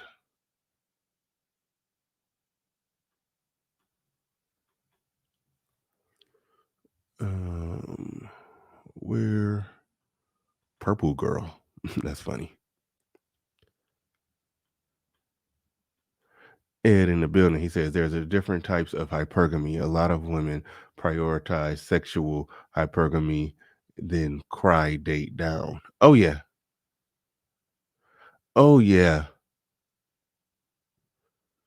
That is definitely true. They have their own type of hypergamy or hopergamy or whatever they engage in when they're picking dudes for all kind of reasons that don't make practical sense. They may make feel good, emotional sense, or physical sense, which is cool. Which is cool if that's what you're into, but you get the results that you're looking for. I mean, they clearly out shopping, on some short term market type stuff. They in the short term market, getting what they get as their results, and it is what it is. But then they complain about not having the type of protectors and providers that they want after the fact, after they went looking for what they looked for out on that market. Yeah, no doubt. It says it's feminism's fault. Yeah, it told them that they could. It told them that they could have it all. It told them that they could have it all. You know, shotgun weddings are done. They got pregnant. They get pregnant by some dude who they just chose on some physical stuff. You don't expect him to go through a metamorphosis and be the dude that you should have got with if you was concerned about long-term stuff. But the market is what the market is, and that's what the market chose, and that's what the market wants. So I mean, as being, we shouldn't cry a river about that, but we shouldn't allow black men to be crapped on either about it. So that's one aspect of this thing as well. That's a very important aspect of this. And also, let me do something real quick. I see it's like 380 or so people in the building. Shout out to each and every one of you. Shout out to each and every one of you. Shout out to each and every one of you. Make sure you hit the like button. Make sure you hit the like button. Still dotting some I's and crossing some T's. Dotting some I's and crossing some T's. Had to take care of something real quick. I apologize for being slightly distracted in a moment or two. Like I said, I had some important phone calls and whatnot coming through. But all right, let me try to get back into this. I missed some of what was saying because I had, like I said, I had that phone call. I apologize. Where is he? But wait a minute. is he? He's out there. I'm 29 years old. I'll wait. I hear I'll everything wait. you were saying. Don't get me wrong. And please don't suggest that I'm here suggesting. I have the one friend a colleague who has married outside of the race and jokingly said to us, look, I'd have gone to the other side and it's okay. Y'all can come. And I said to her, look, I don't need you to recruit. I have tested the water. It's okay. Safe. I just think, I mean, the world is a global world. And I simply have too many contacts and relationships with all kinds of people to live my life in a box. And I think that if I went through life like that, I'd be wearing blinders and possibly miss some beautiful experiences. I don't know if he's white, if he's Moroccan. I don't know what he is. I can respect that. I agree with what you're saying and all, but due to your education, it brought you to a different level. It's like an adult trying to talk to a child, and I know a lot of brothers, Yeah, we go. Okay, yeah, that's what happened when I was on the phone. I rewinded it just for that. He just went up there and said that her having the education, talking to a man, that's like an adult trying to talk to a child. Like when I tell y'all that the simping, pandering, and white knighting was so strong back then. A dude could literally stand up and say it's an adult trying to talk to a child. Like you're gonna gas her up more than what she already gassed. Yeah, she completely gassed up. You just gonna make the tank overflow. All right.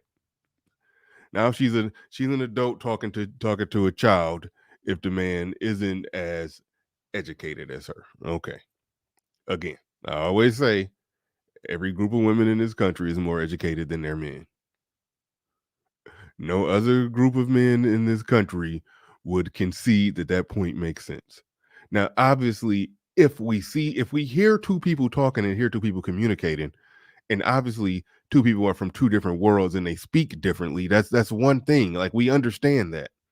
We understand that Hillary Banks and some dude who just not even just some dude from the hood, because I mean there's some Hillary Banks chicks that mess with a dude from the hood, but I'm talking about a dude from the hood who can barely construct his sentences.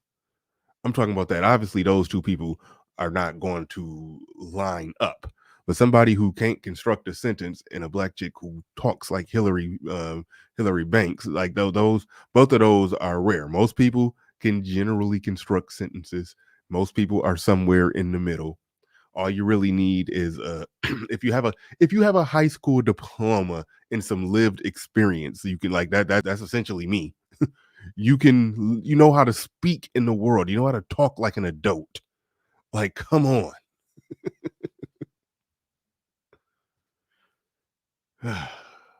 Has struggling, due to statistics. It's like an adult trying to talk to a child, and I know a lot of brothers, has struggling, due to statistics and what have you. But and this dude is dudes out here struggling due to statistics and what have you. is you're on a different level, and like a lot of brothers maybe around you are not on that same level, so you find yourself hard to talk to them. So what is your suggestion to me? Well, my suggestion is you find a brother. You find a brother. No, listen. Yeah, this gotta be good, brother. You find a what's the brother, solution? it's just like you have a child that's 5 years old. You find somebody that's a peer to like the child that you can relate with. They have a lot of educated brothers in school out there and in good positions. You just can't say that, no brothers ain't no good. Well, I have a saying, and I'll just share it with you very quickly, and That's the dude they're gonna pass the damn mic to. is I've attempted the relating part, and I'm not saying that I'll never go back there again. And I like to tell people, look, I've done white collar, blue collar, no collar. I've been there. I'm looking for at this stage in my life someone who is mature enough to come and relate to me. I'm tired. Come and tell me what's going on. That's all. You may want to read Dr. Ron Elmore's book. This is Dr. Ron Elmore. He's the author of a book entitled How to Love a Black Man. Come on, stand up. Oh, this better be good, Ron. Ron, I mean, we're sitting up here, and clearly there's enough sentiment out there in America that there is a shortage. Are we realistic here? There's a shortage. But there's a shortage of hope diamonds in the world too. There's a shortage of precious ores and gems in the world too. And so the search is harder, but any valuable thing is harder. We don't go to Woolworths when you're looking for a hope diamond. You got to go uptown to Tiffany's. But it's a hard trek there. And so I understand the struggles. I say to women who write me, who've read How to Love a Black Man, I say, I apologize for every misspoken word from a black man to you, every tear that you may have shed that had one of our names on it. But at the same time, don't give up. There's a bunch of us who are in prison. There's a bunch of us who are already married. There's a bunch of us who are otherwise engaged for whatever the reason, but you're looking for one. That's right. And I want you to have that one big time. I'm going to have it. It might. Kevin Samuels' platform is important just for this reason. It was like this man wrote a book on the topic, and he was like on the edge of saying what needed to be said. But even the black men who were seemingly, up there, I don't want to just say high value, but a high value man. Even the man who seemed like that, like he wrote a book on the issue. He still couldn't fix his mouth to say, even though he was on the edge of it, he still couldn't fix his mouth to say that, look, it's not just that the good black men are rare. He didn't necessarily go the step that Kevin Samuels has taken with it, and rightfully pointing out that what y'all are looking for, it's statistically rare across the board with all men. The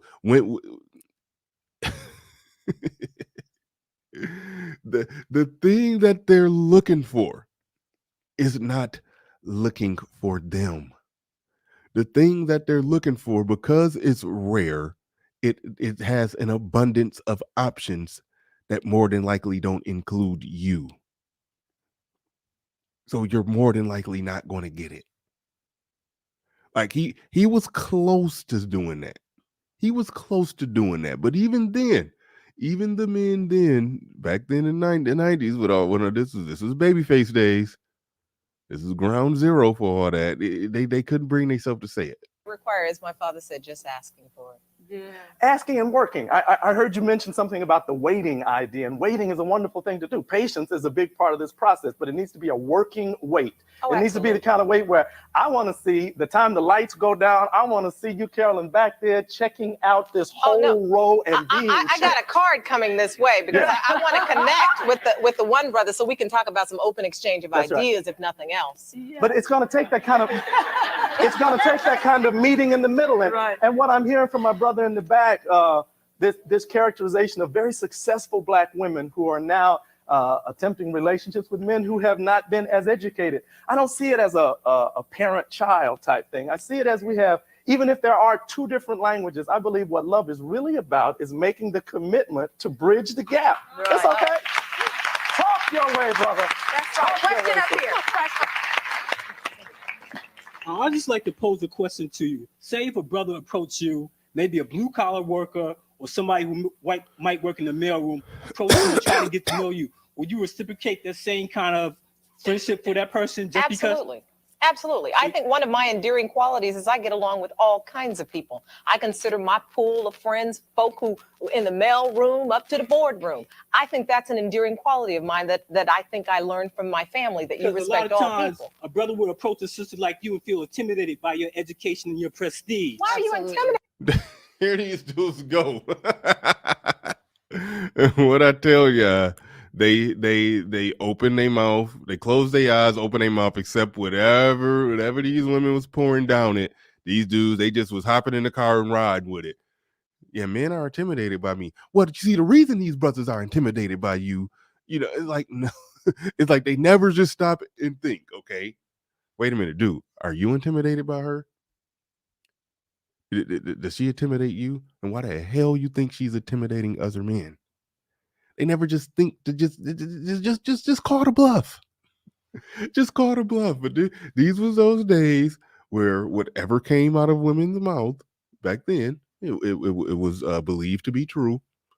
No, it wasn't any gaslighting, wasn't any nonsense, wasn't none of that going on. No. It was believed to be true. Intimidated though. I'm one of the nicest, down-to-earth sisters you're gonna meet. Because he feels like he might not be on the same level as you. What level is that? A person who's in the world, in the business world, just because he doesn't feel the same way as you. That lady down. Now this is where she's fronting like she ain't never said that her whole premise is that she can't find a man on her level. That part is she is fronting about, but I reject the premise of guys being intimidated. But she can't pretend like she ain't never said that they can't find a man, that she can't find a man on her level. That's what she's fronting. Down there said, then that's the man's problem. You know what? I think that basically what you should do is, instead of assuming something, like you said in the back, you want to know, ask her out. Let's go have a drink. Let's talk about it. You're right. See where we go from there. If you're intimidated after that drink, I can't help you. Because I can talk the talk and I can walk the walk. Okay? You're right, and you're true. And no man should be intimidated by no woman, and vice versa. I feel that a man, as a young Black man, being single, being educated, having a job, and I return home, I live in the South Bronx, I find that I'm attracted to a lot more women who are less educated and who may not have a job and who may have been in relationships previous that no one was there to tell them, don't go out there and sleep with this man at 14 and 15 and then you have a baby, because your struggle will be twice as hard. You understand? Because I'm smart enough to know your struggle was hard. My struggle was hard. Yes. However, it's made me a wonderful person. Yes, it has. No doubt. I have a lot to bring to the table. No doubt. You are a lot that. stronger now. Having been through what you've been through, you're a lot stronger. You're one woman that all men, all women should listen to. For you have went against the odds and come. You have gone against the odds. Thank you. Did you say you might be your man? Thank you for that correction. I think that's your man. But I love you anyway. Listen, we've got to take a quick break. When we come back, let's discuss the issue of why most Black women will not date white men or men outside their race. Hey, he was almost spitting. Then he copped a plea at the end. I like what he was saying. At first. She just straight corrected the brother on national TV. All right, that's cool. No big deal. We gonna keep that moving. Why is that?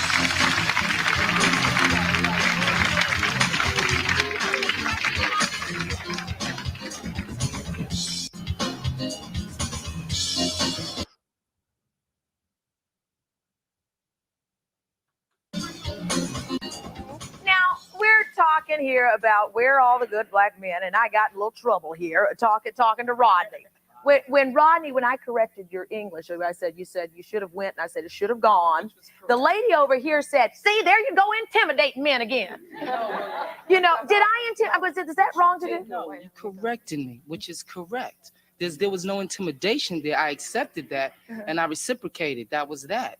I moved on. I still didn't get my point across that being young and being out there, there's a lot more women than there is us. Now, for the few black men who do achieve status, and then we go back and try to be with our sisters, sometimes we can't be with them because they have children already, or they're with a boyfriend, or for whatever.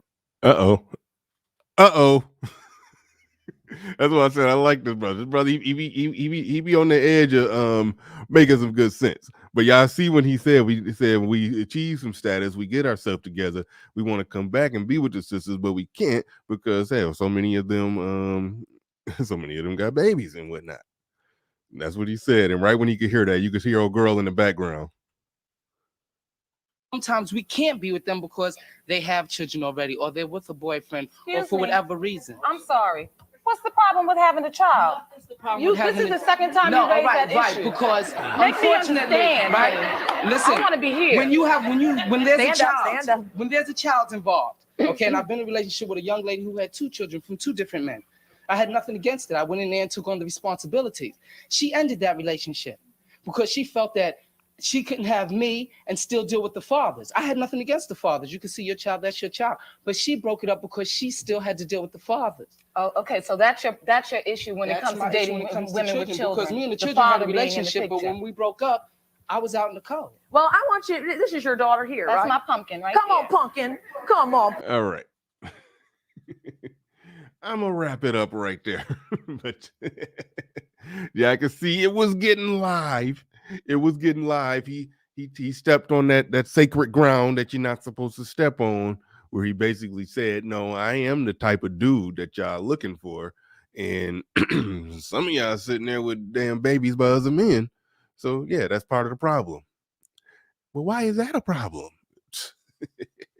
Uncle Stu, the old man on the block in the building, he says, this is why Rolando do not have a show anymore, because some of the Gen X men rejected this BS. So not all of us was selling our souls. Thank you for that, Uncle Stu, the old man on the block. Jerome D in the building, he says, if only we could have put Patrice, only we could have put Patrice O'Neal in a time machine on this show. Patrice O'Neal was around back then, probably. I don't know how old Patrice. Yeah, I don't know. Nah, he was a younger man back then. I don't know how old Patrice would be if he was still alive. But yeah, 400 people in the building. Shout out to everybody. Appreciate each and every one of you. Captain Cisco in the building. He says J Speed and Big Mike was sitting in. Oh, cut it out. Cut it out. Oh man, Ricky Matter in the building. He says, "Ask a wicked." Yes, ask a weave wearing wicked witch out on the job and see how fast you will end up in HR explaining to another weave wearing wicked witch. Shout out to Ricky Matter. Appreciate the super chat. Shook met that brother. That brother is tall as hell. That's a big motherfucker. Anyway, I met Ricky Matter at the Manosphere meetup. He came there late. If I understood it right, see, somebody told me this, that you drove all the way there, I think 5 hours, showed up late, came, hung out, went to the bar or whatever, everybody, and then got in the car and drove back. I was like, damn. That's a killer drive, man. You a road warrior. You did that. I can't. If I drive 5 hours somewhere, I gotta stay for a couple days, so I drive another 5 hours back. But shout out to Ricky Matter. Definitely was a pleasure meeting that brother in person. Definitely was a pleasure meeting that brother in person. But all right, we almost at the 2-hour mark. Almost at the 2-hour mark. Let me get this chick daughter off the screen. All right, we about to probably wrap just. Well, no, I'll put it out there. I'll throw the link out there real quick. See, there we go. See, Patrice would be 52 right now. So that means, yeah, he was around. He was a young man back then, but he was around. He was around. He was soaking all this in. He was soaking all this in.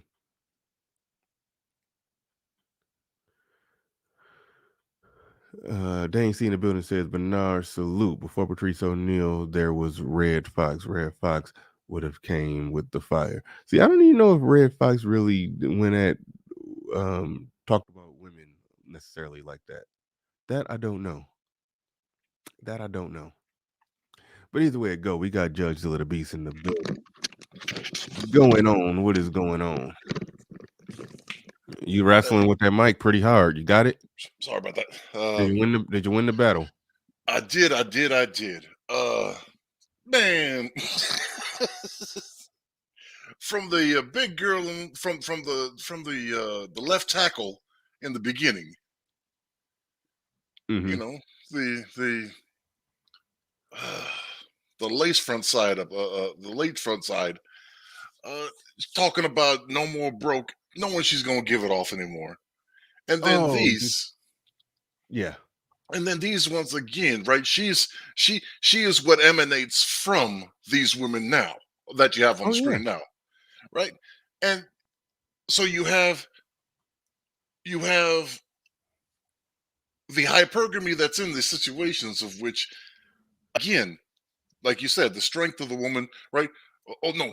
It's a badge of honor. It's a badge of courage to be pregnant at 14. Well, let me just say, for all of us who are 40 years old, 50 years old, I'm not 50, but yeah, her success was due to taxpayers like you. Where would men be if they had the ability to have most of their needs covered by the taxpayer? Yeah. Specifically black men. But in that, you pointed two statistics out, right? Oh, that was on the show. 25% of black men between 20 and 29 are on parole, probation, in jail, in prison. Doesn't that leave 75% out of jail? Parole or probation or any of that stuff? Yeah, whatever you said, yeah. So the point of the minority stake was what? And again, with the unemployment at 12.3%, doesn't that leave 87.7% employed? So if the majority out there, the vast majority out there, are free without encumbrances of probation or parole and employed, again, you stated it obviously, what are the odds that you're just punching beyond your weight class? What are the odds that you know, and it's perfectly fine for her to date out and choose her opportunities. But where's my guy? All I heard was, I refuse to compete. I didn't compete well. I refuse to compete any longer. Nigga, get up here and dance for me. That's all I heard. Step up and facilitate my life. Because these non-traditional women want traditional men to come in and facilitate their lives. Why can't you just be my servant? Is all I keep hearing. Yeah, all day. Kenneth Williams in the building with the $5 super sticker. Appreciate that. We're gonna swing it to Ricky Manor in the building. What's going on? Wait, I muted you. Hold on, because you had some background. There you go. You ready? What's good? What's good? What's happening? Yeah, I don't even know where to begin. These women act like they carry themselves in an approachable manner. You know, when they start talking about they can't find a good man, if you're over 25 and you're still saying that you don't have dating savvy, right? Because I mean, all these women are professional, and a lot of the women that I hear speaking about they can't find a decent man. Do they not realize their own track record? You know, you got to take some blame somewhere. When I was 25 years old, hell, I didn't lose my virginity until I was 20, but I knew by 25 where I was messing up at. Right. They're not ready to have that open conversation. Nah. I was just saying, I'm like, you ought to know what your strengths or weaknesses are. Yeah, that's true. Let me ask you this. This is off topic. Is it true that when it came to the Manosphere meetup, you drove 5 hours, hung out for a couple hours, and then drove back 5 hours? Well, actually, I was there. I came in about, I want to say I got down there about 5 o'clock. And I sat in on the tech conference because I was, getting a lot of information from a man. He was on stage giving the some of those because I was thinking about going into tech, IT. So I learned a lot of information because doing what I do now, I never had to be on LinkedIn like that unless I was just connecting. But I learned a lot of good tips from LinkedIn.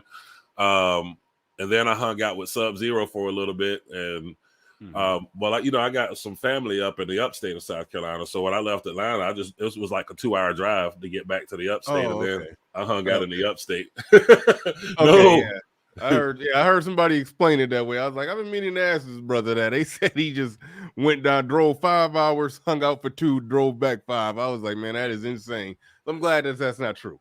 I'm glad that's not true. Yeah, I wanted to get down there on Friday, but I had to catch up on a lot of work. So by the time I got finished with my work, I was so tired. I went to bed. I was like, woke up the next day, got some stuff done around the house, and I was like, shit, let me head on over to Atlanta.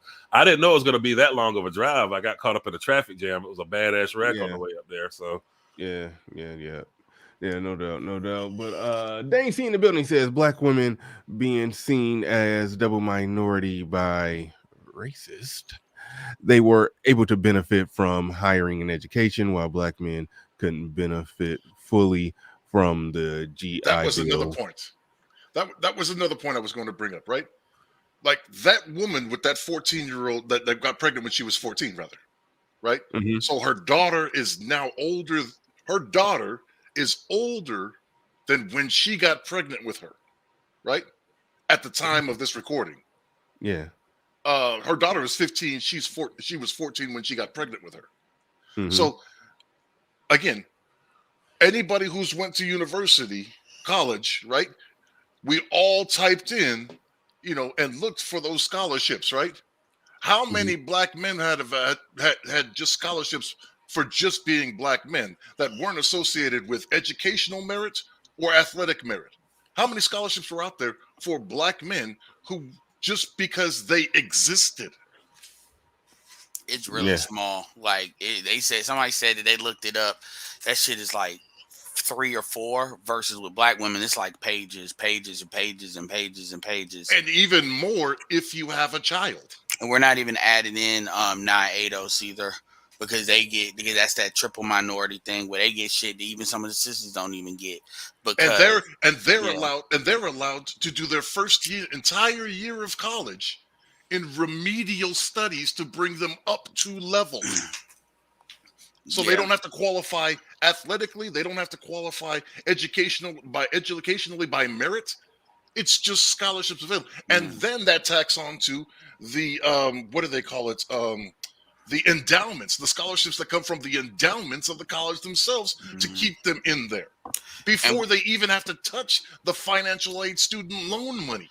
And what's crazy is 2 things that'll come up is either like a lot of the non-ADOS folks, because me and Cerulean way back in the BGS Coliseum days had a classic battle against this sister. She was I think she was Jamaican.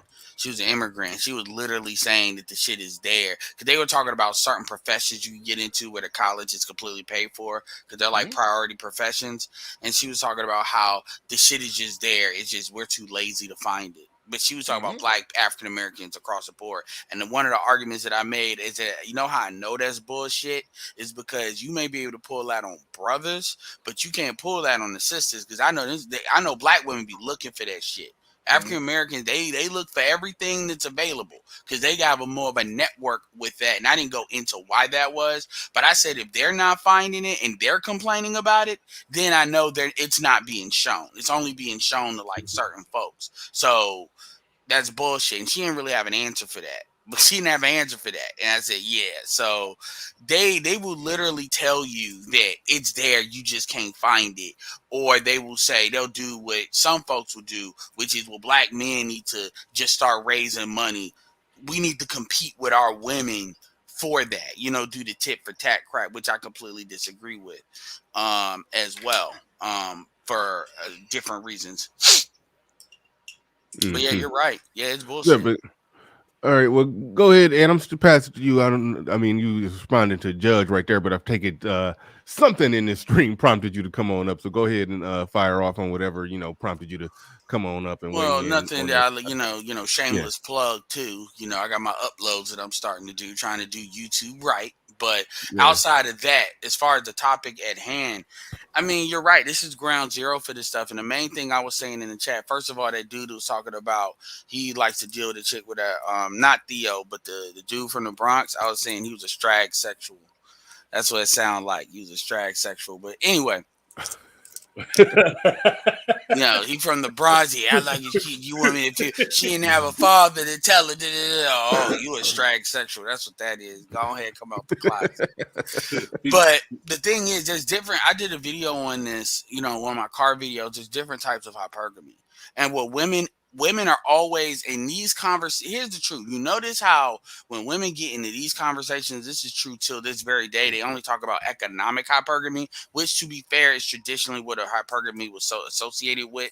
Money leads to power, leads to social status, all that stuff coincide. But we know black women don't pick on that. Even Danielle for the breakdown, admitted, and black women will admit when you ask them, they pick on looks first. So they're really dealing with a sexual hypergamy. So this idea that they're dating down, like when the person type the thumbnail talk about no more broke dick, the reality is you're not picking ugly broke dick. You're picking dick that does what dick is supposed to do.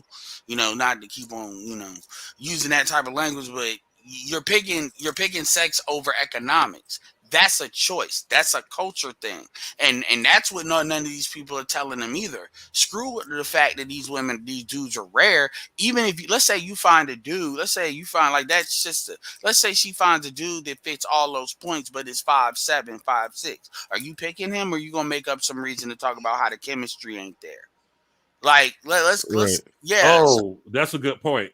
Yeah, and I'm not sitting here saying that women, and this is Obsidian's main point too, by the way, and this goes always back. This is why, because this is ground zero for when that happened. This is why I say them chicks are old now. They need to be left to the dust, because if you're at that level, why would you compete for chicks that are already watched? I mean, you can't even have kids like that. And what you find is a lot of these women that come from the 90s, these are the Vivica Foxes of today. These are the women that are 49, 48. These are the April Masons of today. They still living in that bullshit. They have never grew out of that. And then they expect men to just stick around rather than just resetting the clock, and just the ones that have the economics, have the ability. SYSBM, Passport Bros, date younger, which, by the way, is what ARC did. ARC married younger. So there's an option no matter what. But notice how, here's the thing. And I don't mean to bring shout out to Alan Roger Curry, but because Alan Roger Curry says mode 1 is red pill. Here's the thing: Alan Roger Curry, at the end of the day, at 50 years old, he got a woman that's It's 57. I don't know if he had a birthday, but last I knew it was 57. So I didn't know he was that old. Yeah, but okay. He was 57. His wife was 29 when they got married. Okay, so here's the thing. So that those numbers still coincide. Okay, so 29.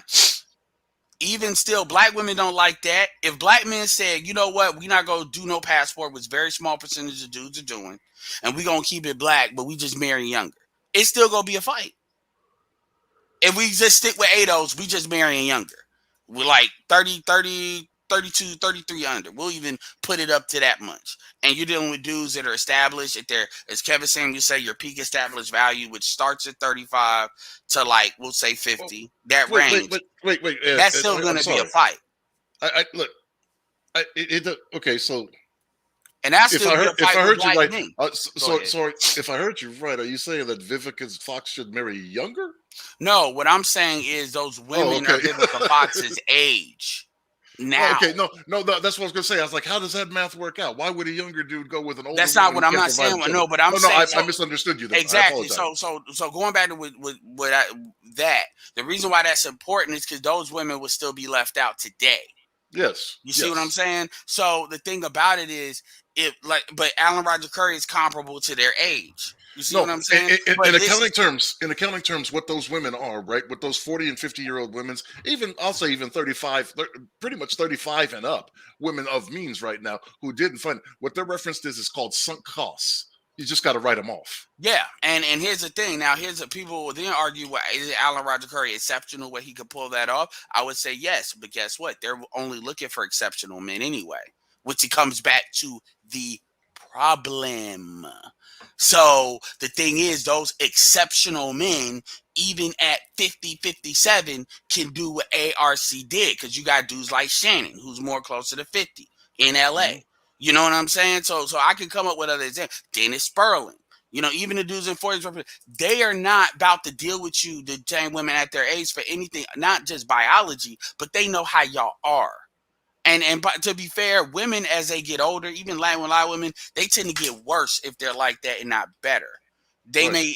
So the point is, even if you take off all of the solutions that the manosphere propagates, and we just keep it ADOS and we just date younger, we do what the Marcus Houston did, marrying, like, it's gonna still be a problem. So there is no solution that benefits us. The solution is only what benefits them. And also, you got dudes like Big Mike and others that they will carry that water too for them women.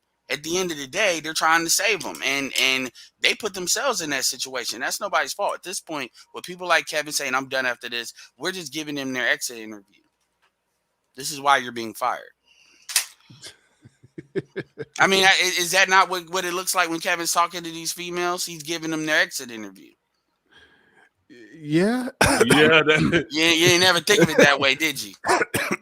I didn't look at it in terms of an exit interview. No, I always had a keen understanding. This is why you're I always had a keen understanding that his show wasn't necessarily about teaching women how to get a high value man. It's more so about teaching women why they don't qualify for it. Which is why I get annoyed when dudes try to accuse Kevin of giving women game. I'm like, that's not what he. I mean, he uses those women as insight for the women that still have potential. Like that, let's say you had a 29 or 25-year-old that was on some dumb shit. You still got time. That's why when Kevin talks to those women, he has a lot more urgent tone when he's talking to younger women, because he's really like, you actually can change. Well, I don't know. From what I've seen, he still directs them. Right, he still directs them to go after men that he says or that he implies are more at their level. Again, what we said. Well, that's before. what they want. Right. But again, so still directing those women towards those men, I don't think is a positive thing. But wait, hold on. What man are you saying he directed him to? The 6-figure high value man. Wait, Judge. What are you saying he's directing them to? Well, they want what they don't qualify for, so he's still directing them to what they qualify for, but I don't think that's a good deal for the men. You're saying so he's directing them to the average guy, but you're saying it ain't a good deal for the average guy to get with these average at best chicks. Right. Well, okay, if a dude is average and he's, hell bent on staying average, and then I can't argue with two. I can't argue. I can't wait. Whoa. Easy. One at a time. Right. I can't argue with two average people getting together. If they both are average, then they would be suitable for each other, would they not? If they're okay, so there's an argument of if they're equally yoked, right? But if she's coming in with 2-3 kids, if she's coming in with student loan debt and mismanagement of finances, if she's coming in, this dude doesn't have any of those things. Then that's I think that would place him above her, even if he's average earning. If he don't got no kids, he don't got no debt, he don't got none of that stuff. I think that would put him above her. Like if she coming in with that many deficits, she's not looking for her mirror opposite. She's looking she's still looking for. So my question is, what would you expect Kevin to say? What do you expect him to tell these women? Die alone. The end. Well, I'm not the one who made his show. I mean, if he doesn't want to tell them that, that's his business. But Well, no, he does tell them to die alone. But I'm asking you, you're saying what he says is wrong. So I'm asking for the alternative. I'm just curious what you think about the alternative. Don't be like it ain't his show, because you clearly have an opinion of what he's saying that is wrong for men. And this is not just you. I've heard a lot of dudes say that. So I'm asking you, as kind of representative of a lot of dudes with that opinion, what do you expect him to say? Because they never can ask that.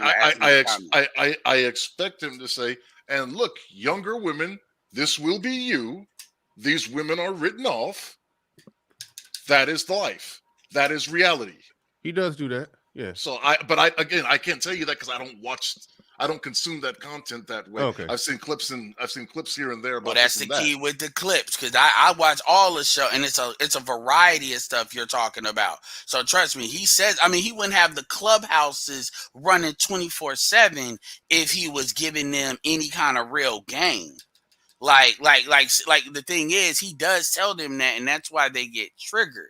It's like y'all, it's like people hear these couple of things and assume that's what he's doing.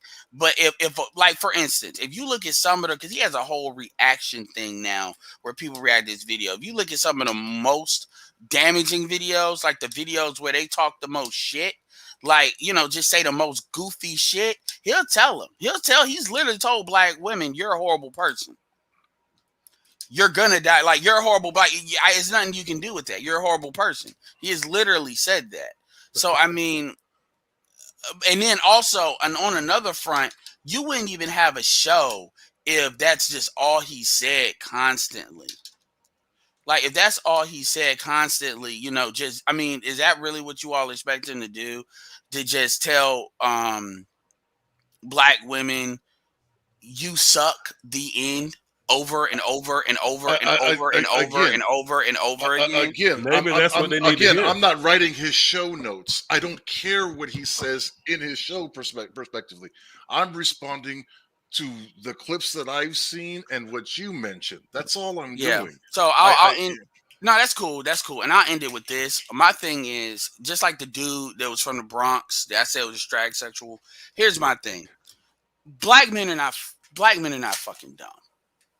Black men know, just like how black women know when they're choosing sex over economics, black men know when they're choosing simpage over, holding the line as far as what's in their best interest, regardless of what you call it. They know when they're making exceptions and when they're settling.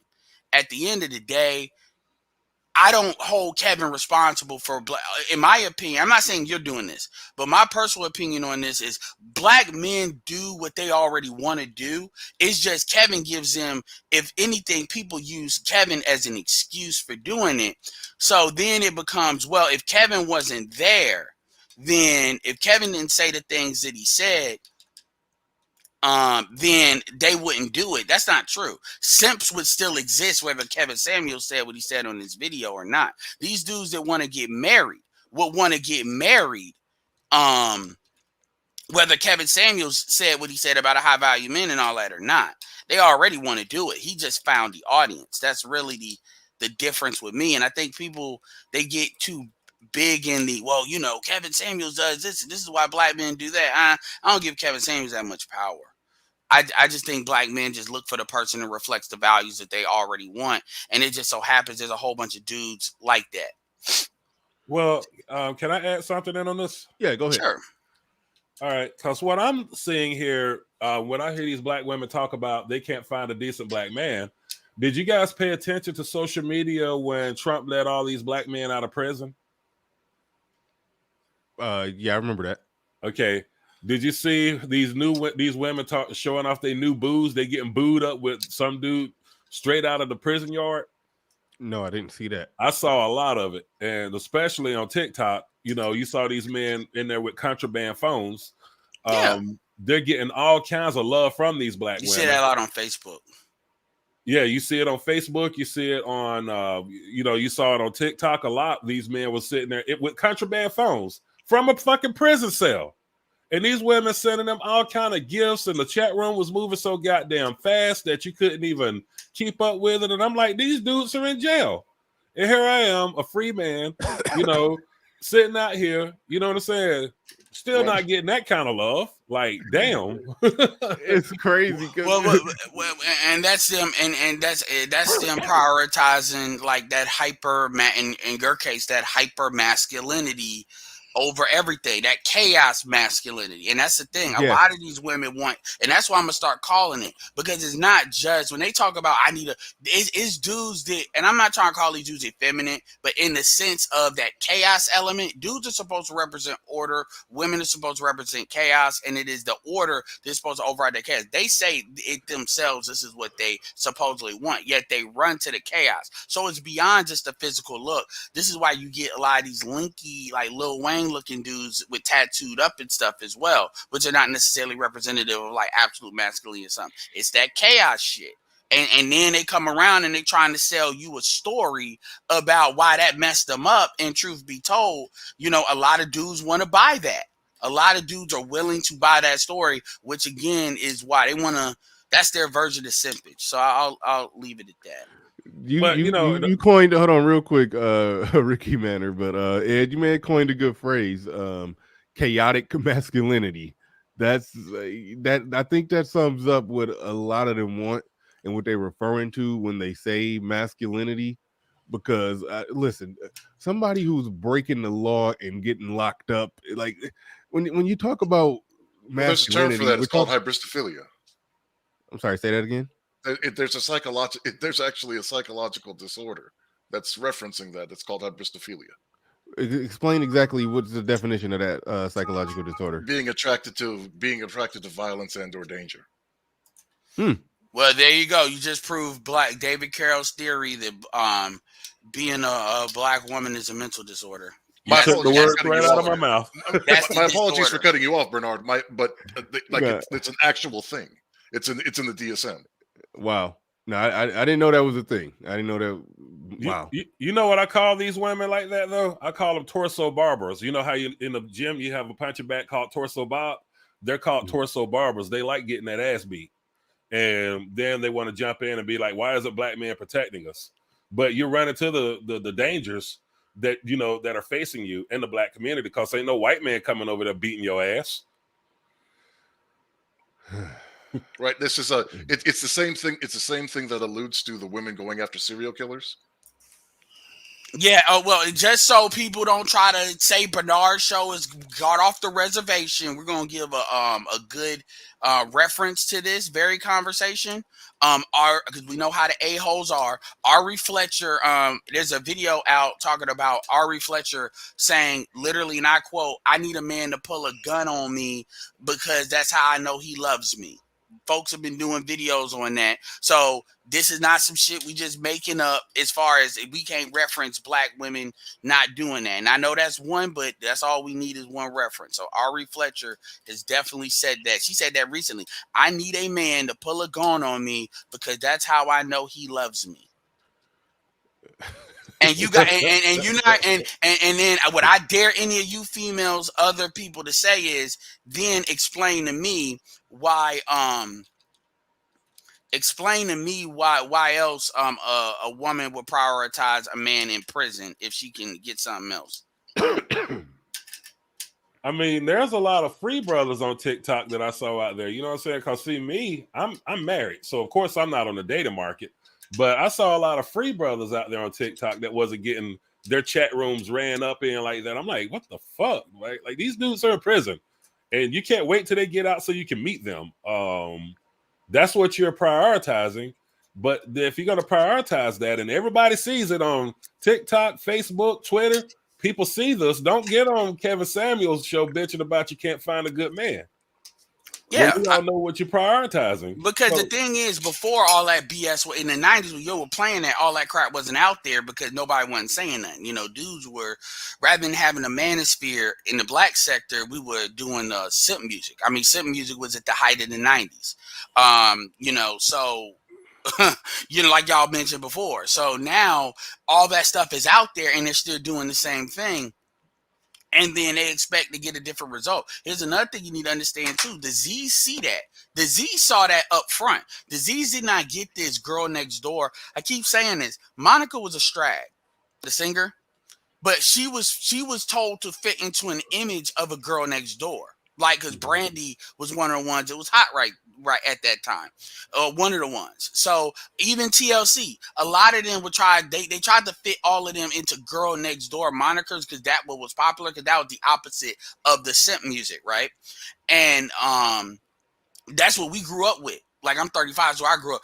The women, the dudes, the Z's did not grow up with that. They grew up with the hoe. They grew up with the Nicki Minaj stuff. They grew up with the hoe stuff, the straight to own the BET Raw, commercialized. So they don't have this image of black women as a girl next door. So they don't really have a problem. They don't have the same guilt that a lot of brothers of the other generations have with, trading their ass in. I don't have no guilt by trading the man. I'm gonna be honest with you. Well, you're an exception. Congratulations. They didn't have any. They didn't have a Shanice. They didn't have just a wholesome period looking person. I like your smile. But there's a lot of these. I mean, a lot of these tatted up, and I'm not saying and not everybody, but there's a uniform of what Judge Zilla is saying as far as women. There is I need a nigga to beat my ass starter kit. Rihanna's like the apex of that. Straight up, because Rihanna would have went back with Rihanna's known for being a violent chick. She would have went back with the difference is you can get paid for her beating you up. Which is why who the dude that had a kid by her? The rapper, whatever. It's ASAP something, I think. But anyway, it's one of them. I don't know. They're all the same. But all right. Yeah. Oh no, go ahead. If you're still going, go ahead. No. Roll it. This is like you see scrolling down there. If you're new here, subscribe. It's 470 people in here. If you're new here, definitely hit that subscribe button. Dane C in the building says ARI is violent ratchet chick. Who is that? ARI. Ari Fletcher. Yeah.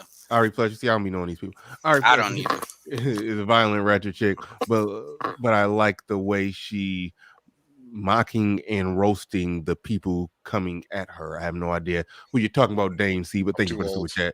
Do appreciate it. Hey, I already admitted that I'm old on a lot of these references. If it wasn't for people like Jada Black or people talking about this, I wouldn't know who some of these thoughts are. But that's where a lot of this trending news stuff is. So I'm gonna have to study up, unfortunately. I know, because I probably can get in the algorithm better if I pulled an O'Shea and stayed up on all the celebrity stuff, and then when something happened, do a quick video and post it and get in that algorithm, get some subs. So that's harder than it looks. That's what I know. did with the Antonio Brown thing, because I was actually working on the Trey Songz. I got a series called Congratulations, You Played Yourself, and I was working on like this other chick calling Trey Songz the R word at the last tweet of the year. And then Antonio Brown did what he did. So I said, okay, let me box that and get this out real quick. So yeah. R word as in not smart, or R word as in grapes? Well, the R word is sexual assault.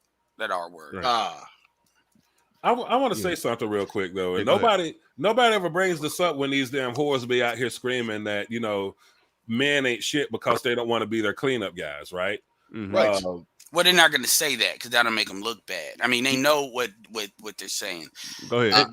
But I caught a lot of attitude when I was like in the dating app, in the dating scene, because my thing was I didn't want to take on a family, and I made that clear. And these whores would like have all kind of names for me. But let me tell you the thing though, Sure. and I had to explain it to them. If I was planning a family, right, that means that I'd have to have a career. And I would have to have a partner that I'm comfortable with raising a family with. I would have to have a partner that I have to be satisfied with or without a family. So do they not ever stop to think, okay, if a family is that big of a responsibility, why in the hell would a man walk into this? Kevin, So I'm still on the dating scene. FYI, you were being anti-simp shame. Go ahead, Jason. So I'm still on the dating scene, right? So I understand what you're saying when you go, I'll match plenty of fish, yada, yada, yada, right? Right? But they'll have them, right? So they'll have their kids in their photographs. They'll have their dogs in their photographs. They'll have their friends in their photograph. They'll have their family in their photograph. And in their bio, they're going to tell you that all those things rank higher And you need to accept that. You need to accept stepping into this role at the fifth rung, of importance, right? Because she's primary importance, then her kids, then her family, and then her friends, then her pets, then you. And you better not come with any drama or baggage. Then they'll get a show on a show like this. So when you ask, do they think? I'm going to tell you, no, they're delusional. And they need Hey, somebody hold on, like hold on, y'all. I'm stepping away for a quick second. Y'all got it. But Owen, shoot, and shout out to Timothy Blewett. I think I said that right. Shout out to Timothy Blewett, became a member. Appreciate everybody becoming channel members. Appreciate each and every one of you. But all right, I'm stepping away for a second. Y'all got it. Absolutely. And that's and the thing is, here's the thing. Women, they do know these things. What it is, though, is they buy into their delusions in their own lives, and they expect you to buy into it with them. So what they were getting mad at you for is, and both of y'all is because I'm not on dating apps, is you not playing the game with them. And generally, what I tell dudes to do, not that I give dudes advice, but when I'm ranting on my channel and somebody asks me in the comment section, I tell dudes, don't even like. I'm not saying you were doing this, and I know Judge ain't doing this. Some dudes feel the need to explain why they do what they do. It's kind of like you observe and move on because it's a culture. If you're talking about long-term relationship or marriage, cultural compatibility is paramount. And if you're not culturally compatible, it ain't even no point. It really you just need to do what you need to do. I'm not saying straight up ghost folks, but if you're dealing with dating apps, I mean, swipe right, because they don't give you an excuse why they swipe right or do anything like that, And so we just need to be unapologetic about doing what's in our own best interest. And unfortunately, it ain't all you need is one, but it ain't a whole bunch of fun. In fact, that's one. I forgot what's your name again. The dude on the right to me. Ricky Manor. Okay, Ricky. So you got married, and I assume she's a black woman, right or no, or what? No, I had to go ahead and leave the whole. Okay, that's cool. Trust me. My look. I don't. Hey, look. I tell you, do what's in your own best interest. The power of numbers. My thing though is but somebody you did try to date black women though, right? Oh yeah, and I couldn't find it. And here in the South, let me tell you why. I'm in North Carolina myself too, so go ahead. Yeah, I'm in South Carolina, and the crazy part is like a lot of ass in South Carolina. Black women around here, they're all just got kids. They got kids and they're religious. And it's like, you want me to go to church with you to save my soul. With that white boy. Yeah. They want you to go to church with them. And it's like, if you don't believe in Jesus, then it's like, okay, so I could be a bum. As long as I say I believe in Jesus, you know what I'm saying? We could hook up. You mean white Jesus? Well, as long as you also then don't tell her that weren't you in violation for fornicating or even possibly committing adultery to get your children. But as long as you don't bring those things up. Well, yeah, I mean, there's a lot of ass, there's a lot of dark skin, ass in South Carolina, and I was in mainly Columbia. FYI, full disclosure, because I know it's Charleston too. But I can't even speak on South Carolina in particular, but the thing about, first of all, that Jesus crap is BS. That's culture. That's culture. Like, they don't even know why they do what they do. They know that's what they grew up with and that's what they used to. That's really all that is. And so that goes into what Judge was saying as far as the thinking thing. But you see with no matter what region you're dealing with, it's their culture. Like, you deal with Miami, they want a nigga with dreads and gold teeth. That's what they literally, that's what people say their ideal black man is. And they really can't think outside of the sexual component of these things. And then they wonder why everything they don't have. Because black women don't have a problem, really. A lot of them, if they look any kind of good, finding a dude that knows how to lay pipe. That's not their problem. That's not really what they complain about. The sexual partner. What they complain about is everything else that they see all these other groups supposedly getting that's resource intensive. That they start complaining about the resource status, the social status, all those other elements or currencies is what they cry about. But then when you ask them what about how you're going about this culturally or is relevant to getting those things, and they can't ever ask the question, or they don't want to ask, or if you press them on it, they want to get mad and change the subject. It's the same thing that dudes do. When you press, like, again, I'm not bringing back old shows, but I'm about to bring back an old show. I asked Big Mike, I said, what about black women culturally would you like to preserve? And that shit was like the death question. He didn't want to answer it. And that's how it is. These people don't want to answer the basic questions. If you want an outcome, You need to know the process to get there. If you want to No, play, you don't. Look, you're expecting again.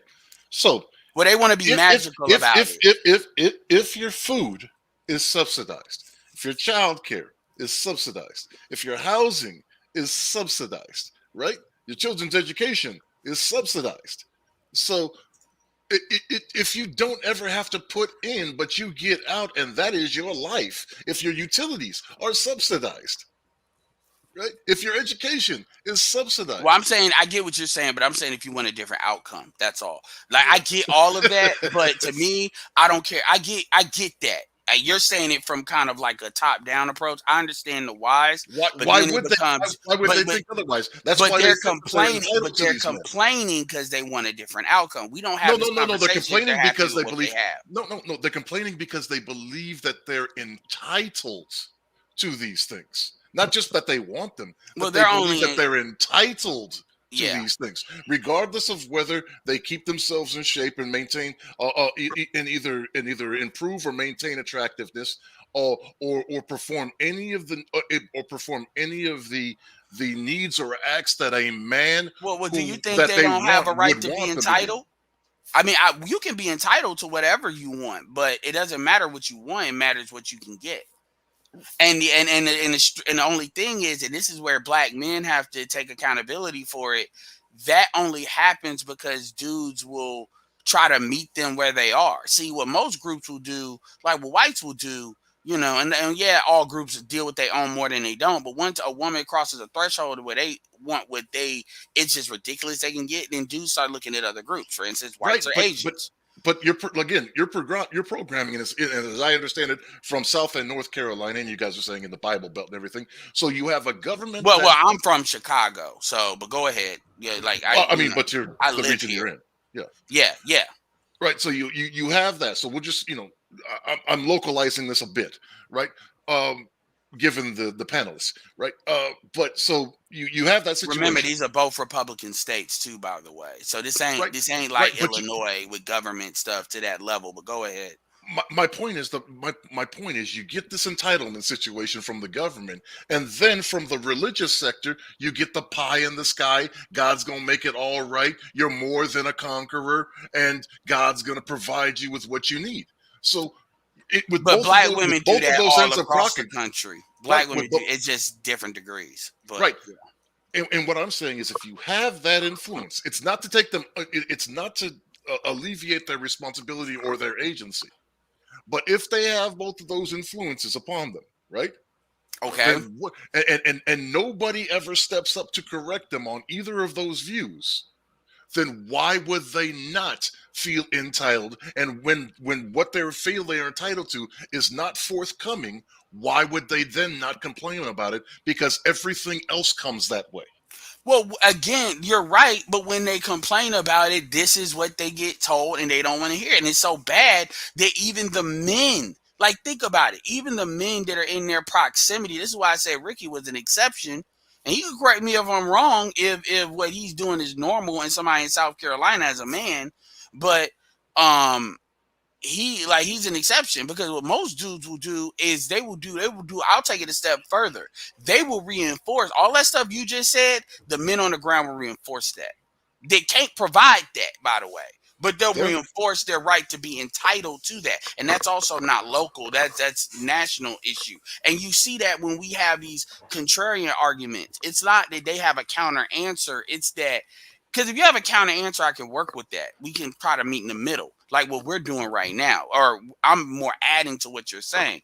Yeah. But what people do is they just try to change the subject, because I don't want to have this conversation, which keeps the division going. Go ahead. Right. So therefore, the point is, if there are faulty equipment that cannot be fixed with recall, you must write them off as a product and accept that your tax dollars are going to be used to subsidize them Golden Girl style, and move on to the next issue. And I'm going to say this, and then Ricky, you can go. I got a new rule on my channel too, where don't ask me to do something you can't get a non-black man to do. They seem to like that. My subscribers seem to like that very much. So so my thing is, yeah, I'm all about writing people off. That's why I talk about that cultural compatibility. You're either compatible or you're not. All this, I need to meet them where they are, play on their field shit. I don't do. I believe in the law of favorable numbers, meaning you self-improve to maximize your choice and your options. And you are unapologetic to how you go about executing that. Well, can I say something now? Yeah, you got it. When around the time that I met my wife, right? And I got back into the dating scene after my second divorce. I stayed single for like 3 years. I wasn't even thinking about women. My thing was I just gotten into the car business. So basically, I moved to Charlotte, North Carolina, and got a job there working in the car business and was making real money. So women, they came to me when they saw that I was somewhat established, but I still had a journey to conquer. I still had to figure out who I was. And when I found out, who I was, that's when my old lady came along. We met up on a dating app after 14 bad dates. And I even tried to give black women a chance on this app. And it was all the same shit. So one thing led to another. And when I first met my wife that I'm with now, the crazy part was when I first went to her house, it's sad that you have to do this. I looked at her DVD collection. That's smart. Is a disqualifier. If you watch Tyler Perry movies, we can't fuck around. I don't even want to stick my dick in you. I've heard that before. I looked in the medicine cabinet. Hey, I got up and I was like, I need to take a piss. Went to the bathroom, looked in the medicine cabinet. Why? Because I want to see if this bitch is on some crazy, some crazy pills. Does she got some kind of psychological issues that I need to know about? I purposely went to the liquor store on our second date, purposely, to see if she's a heavy drinker. Because nobody's going to tell you they got a problem with drugs or alcohol. And, and basically, I had to make sure that I wasn't dealing with what I left before, and to see if I'm still gravitating the kind of women that I was married to. You see what I'm saying? Now, I wasn't trying to date out of the race. A lot of people will say some shit like, "Oh, he left black women alone altogether." No, that wasn't my mission. My mission was to find somebody compatible, no matter what color it came in. You see what I'm saying? Is this person going to be compatible with what I have going on? Because see, at the time, my mission was to build wealth. A lot of black women say that they want a man who has wealth, but they have none. So if we can't build wealth together, then what are you here for? You just, if you want to be a piece of my furniture, because I could buy that if my finances is what buys your affection, I could get a prostitute if I could lay around with you, pay you to leave. We don't have to talk about anything else. I ain't got to cook you breakfast. I don't have to hear about how your day was at work and all of that dumb shit. You see what I'm saying? So a lot of times people don't realize that if you want wealth, you got to build it. You got to build it yourself. You can't sit back and look at what the white man got going on or the white people got going on, because best believe they were put in a position where they could either build wealth or they were groomed for wealth. Now tell me, how can you groom yourself for wealth if you're behind the power curve because you got 3 or 4 different baby daddies that ain't doing shit for you? You got a negative attitude towards life. And if we were to conceive a child together, a black child, you'll instill the victimhood mentality within them.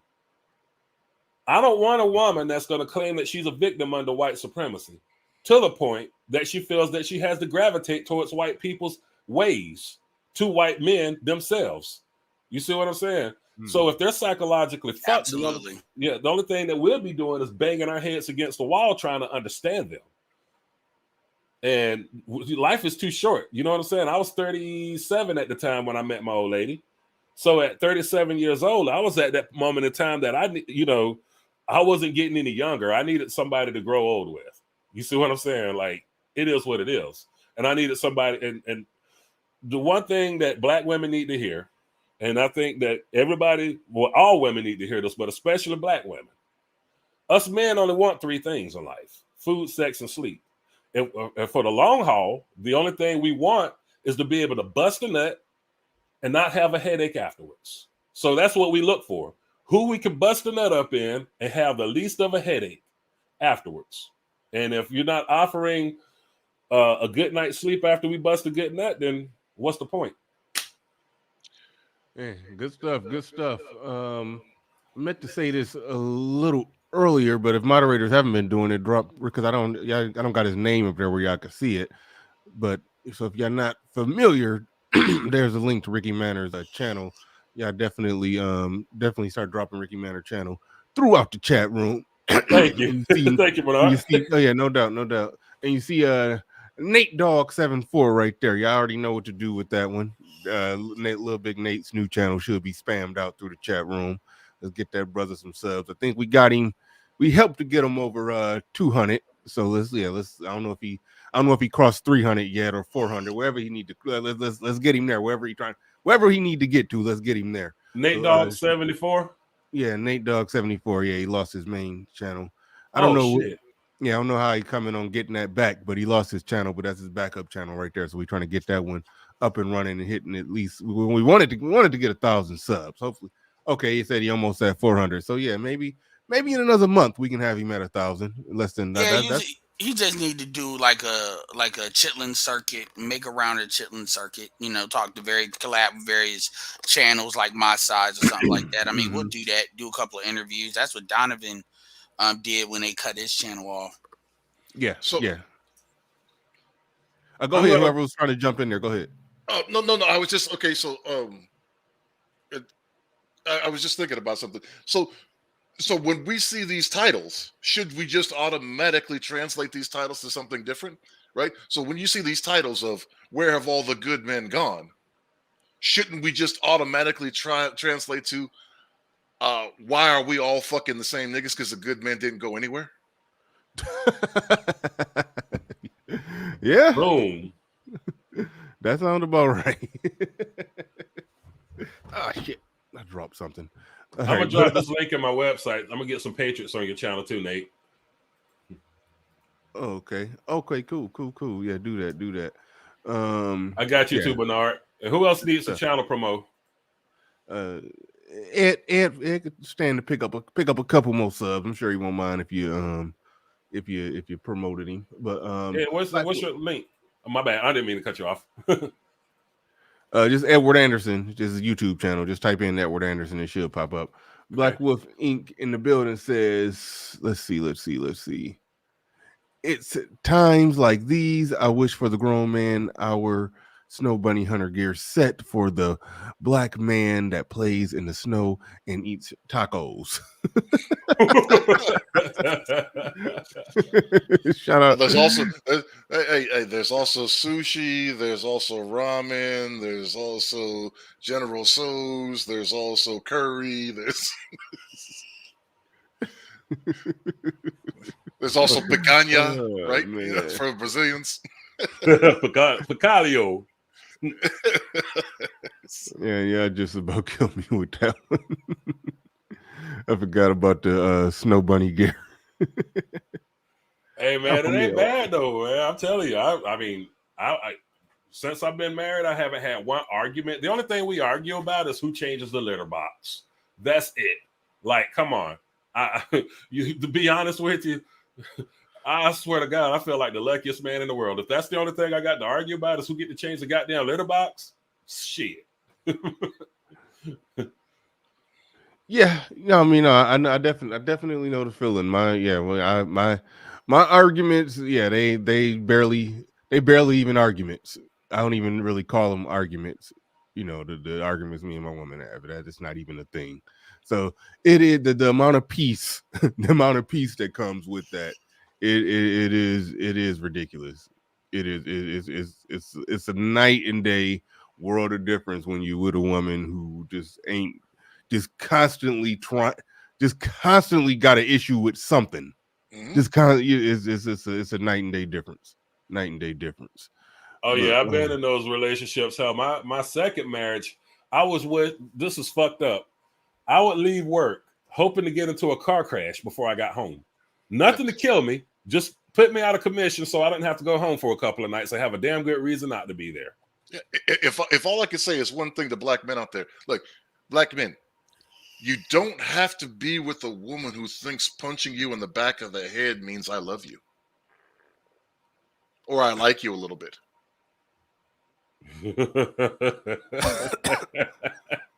That shit played out on the playground in middle school, elementary school. Right. And you can actually, the chick that would share her zebra cupcake with you, or like you can actually, like, you can go for her. Yeah. Or when I went and bought my Camaro, there was no argument there. Most of these women nowadays, they'll think of all kind of other boring shit that you could, use that money for. And when I went to the car dealership and I said, I want a Camaro, my old lady was just like, let me pick that one. Just let me be able to pick the color because you don't need a red one. Don't get a red one. That's the only thing I'm asking. Like, okay. Like, who does that? I mean, we're men. We know how women act when once they get their hooks in your finances, they think they can dictate what, you do with your finances.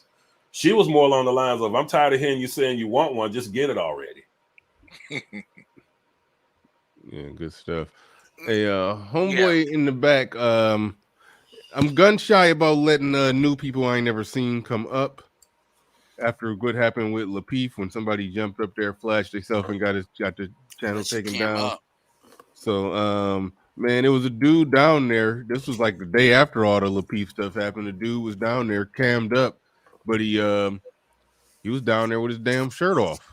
Like, and he wouldn't like it wasn't like he had a fitness channel. He was flabby as hell. Like I was like, okay, I saw him down there with his shirt off with a weird serial killer smile. Like, I'm like, this dude can't wait for me to bring him up so he can rubbing mayonnaise on his nipples. Yeah.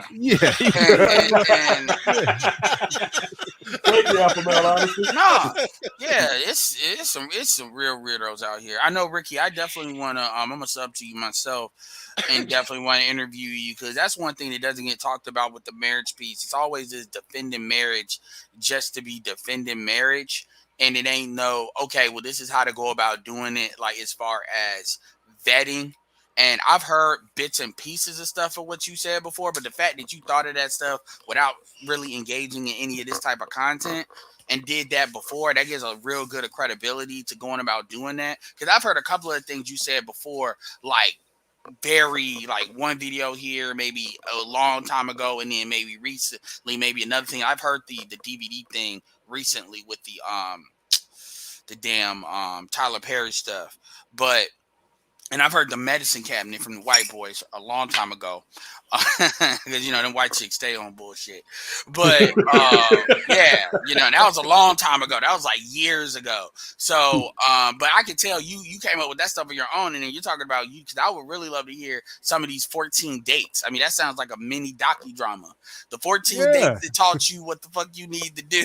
That led you to finding your wife. Because there's a lot of dudes in this niche or in this space. That's why so many other channels are growing. Like when you look at channels like Poor Man, I believe he's married, and a lot of they're growing because you have dudes that they want, no matter what you tell them, some dudes are built to be with like one chick. They're long-term relationship dudes. That's the majority of folks. Everybody ain't built to do pump and dump for an extended amount of time. And so dudes are always going to default to what they were socialized with, which, have a relationship. And you have a credibility because obviously you have a relationship. Even you have credibility with the SYSBN folks too, because she ain't black. So, I mean, you did what you had to do. And so I would love to definitely go deeper into that. But I'll definitely subscribe to your channel, share it as well. How many subscribers you have? Because I believe in always trying to promote. I think I got a little under 4,000. Okay, so you right about where I'm at. Okay, yeah. So yeah, it'll be a good thing doing like a collab. And obviously as far as Bernard, if you ain't subscribed, what the fuck is your problem? Because we need to get Bernard at 10,000. We need to get, we need to get the road to 10,000. So if you're in here, definitely subscribe. And that's another thing too. Bernard's stuff is definitely shareable. And I have a newfound respect for how you run your stuff. Not that I didn't respect it before, Bernard, but I shouldn't even say this, but I'm gonna say it because it's kind of embarrassing. So y'all know I'm animated with the way I do myself. I don't care about cursing, saying whatever I need to say, whatever. It is what it is. So I get like 30,000 watch time hours a month.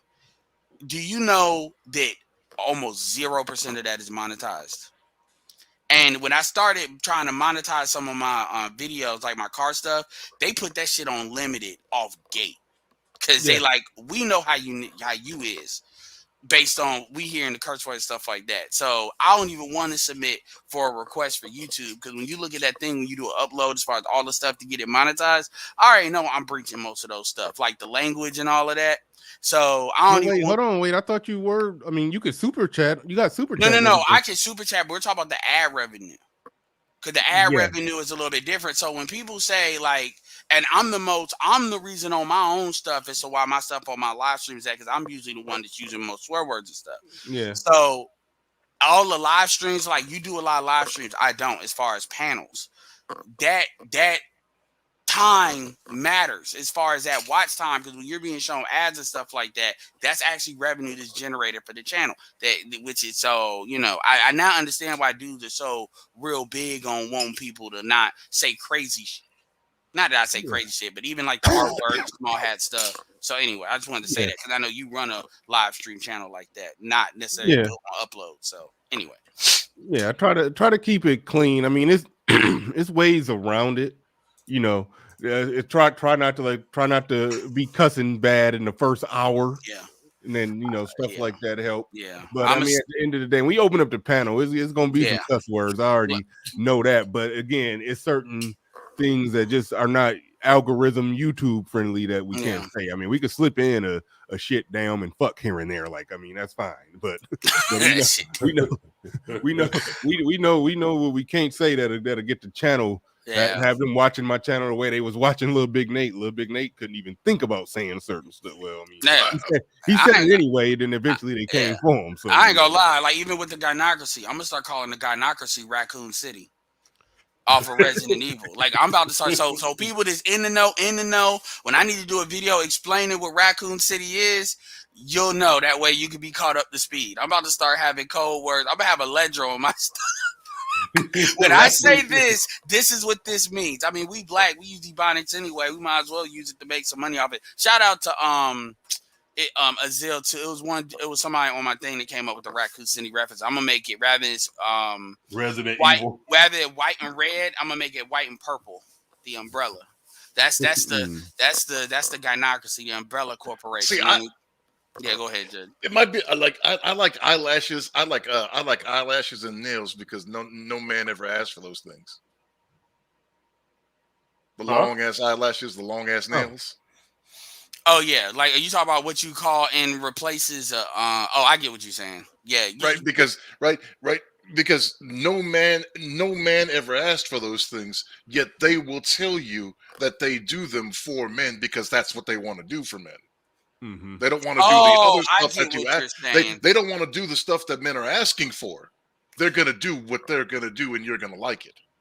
Yeah. Oh, yeah. And it's like they never ask black men what do they want. And that's where Kevin Samuels' show really shined as well. When you ask them what do black men want, they don't know. They just know what they tell in their own circle of females that they like this. They like the weave is the biggest thing. Every dude don't want weave like that. And if dudes that like weave, the weave that dudes would accept is very expensive to get anyway. So they're like, look, man, I'd rather you just go to the gym because dudes want body. That's what black men want above anything. If you got a small haircut like that Nia Long haircut and you got a body, dudes are good. Shoot. You can put a wig, whatever, on every once in a while, but I'm cool with seeing that because I know what's under that, as far as the body. But that's literally, and then when you look at how black women are built, testosterone, all of that, they can actually gain muscle. When I say gain muscle, not no Serena Williams stuff, but I mean have that fat control. Because the more muscle you have, the more the tonality and stuff. A lot of black men like the legs. That's why I always tell them, I'm not no fitness expert, but when they always want to complain about, oh, I'm going to gain too much muscle. Look, dudes only want your arms to be toned. If you want to build muscle, build it in your legs. You can't really go wrong with that. The level of effort you'd have to do to have overly muscular legs is something that most women are not going to do. If you're in bodybuilding. If anything, they'll just be toned. They'll have that shake when they walk, that little slight shake when, women got toned legs. And then feet and you good, but they almost say, okay, because black men want that, I'm going the other way because F them. Yep. Then you get mad when the Latins do it, or the white women do it, and then you mad the dudes go get them. I mean, yeah, that's why I say that those are emblematic of the gynocracy because I'm not going to do what you're asking me to do. I'm going to do this and you're going to take it. You're going to like it. And that's like, this is going to make me prettier, but it doesn't, but it does. Man, I had to have a conversation with somebody. She's like 25 years old, and she's somebody I dealt with, at work. And so we kept it friendly because she got other young females that she knows that, I can latch on to. But anyway, she literally asked me, she was complaining about like some of the dudes that she can't get or whatever. And the thing is, she's fat. And here's the thing, and the thing that makes me mad, and I told her this, and so then the question is, why am I even like dealing with her if I don't deal with that? She wasn't that thing at all. And remember, she told you, so she had an ass that could put a dude in an instant simp mode. Like if she wears them dresses that have the back open and then it cuts out with it, she could put a dude in instant simp mode with that. And her face was solid. Like she was cute. We'll say it passed to be cute. Her personality was all right. But it's like, I told her, I said, look, you know what you look like now compared to when I worked at that job. Okay. I'm not even about to tell you that, and then you try to cuss me out. So don't even play with me with that. But then I highlighted, you had this and you still have it, but you're wasting it. Like if she really wanted to be a booty model, she could get a whole bunch of money on Instagram and don't even gotta work. You wouldn't even know what her face looked like. Like, and that's that. And I'm like, why did you do that? And she gonna play the I didn't know bullshit and try to start crying. And I don't like bitches that cry. I really don't. That makes me mad. That's a personal thing with me. But that makes me angry when women start crying. So I got to hold back, like cussing your ass out. But I'm like, look, you know what it is. I don't know why you asked me. Like, if you wanted me to give you some emotional support, you already know I'm not the nigga to do that with. I'm going to tell you the truth. And the truth is, you wasted your ass. And you're wasting your ass. She's like 27 now. But I'm like, you're wasting it. You need to go ahead and get in the gym, lose that weight, and stop playing. Like, for real. That's why you're short. Da, da, da. Well, you know what? The difference is I got to live with being short. You don't got to live with weighing what you weigh. That's the difference. All right. The thing about go ahead, Judge. You got it. Well, the thing that we got to get out there is also again this the understanding, giving people their agency, reminding them that they have it. There's no such thing as somebody who's accidentally fit. Well, there's no such thing as somebody who's accidentally fit. There's no such thing as somebody who's accidentally fat. Effort is provided for both of them. No, CJM. He said, "Be real, you'll cuff that." No, real talk. I'll be an incel before I deal with a fat chick. I'll go ahead and drop off here so you can get some more up here and it'll be even. But I was about to wrap it up. Ain't nobody down there. We about to wrap it up real quick. I was about to read this super chat and give everybody their final words, and then we was about to pack it in. But so DC in the building said, Edward Anderson, he says, what are some good suburbs in Charlotte for a single black man? I don't know. Ask Ricky. I'm in Raleigh. Okay. Yeah, I told him move to the Belmont area, which is like right outside of Charlotte. Okay. Still, affordable pricing, good town, low crime rate. And, you're right there near Belmont Abbey College. So there's a lot of women running around that way. So, yeah, perfect place. If you need strags, go to Kannapolis. Yeah, he laughed because he know I'm right on point. All right. You know I'm right on target. Like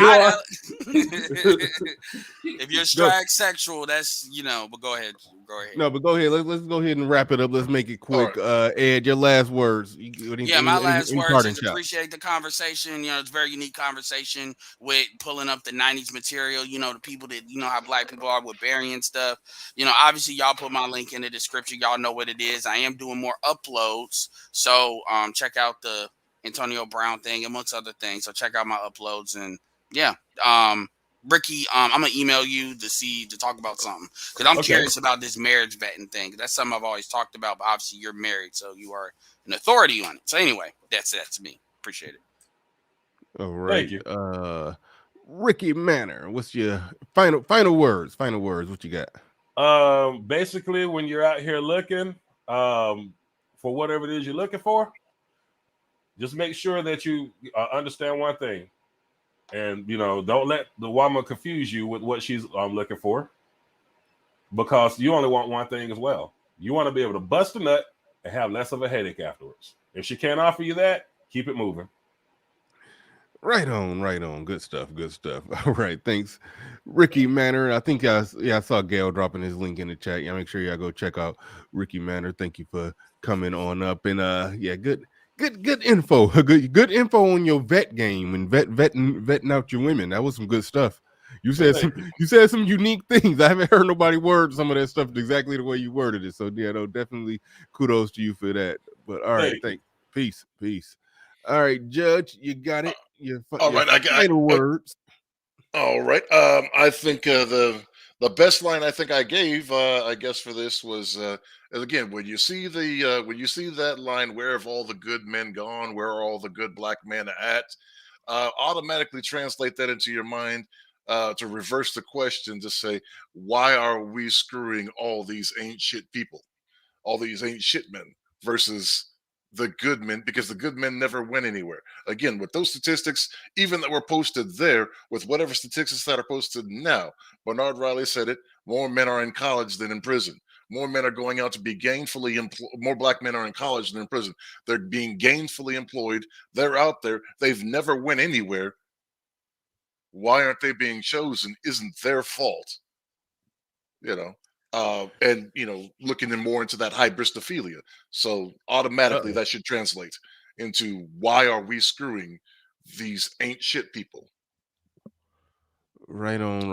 Thanks for Good stuff. Yep, no doubt. Thanks for coming on up. And before the billions, I was trying to email you. I know you emailed me before, and I tried to email you, and I couldn't find your email. So if you are listening, shoot me another email so I could have your email. I'll try to find it on your channel. But either way it go, thank you everybody for coming on through today. Everybody who watched the show. If you're new here, subscribe. But hey, I appreciate each and every one of you.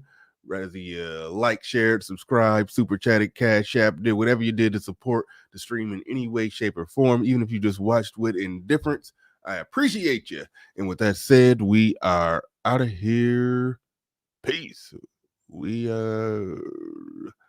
We out of here.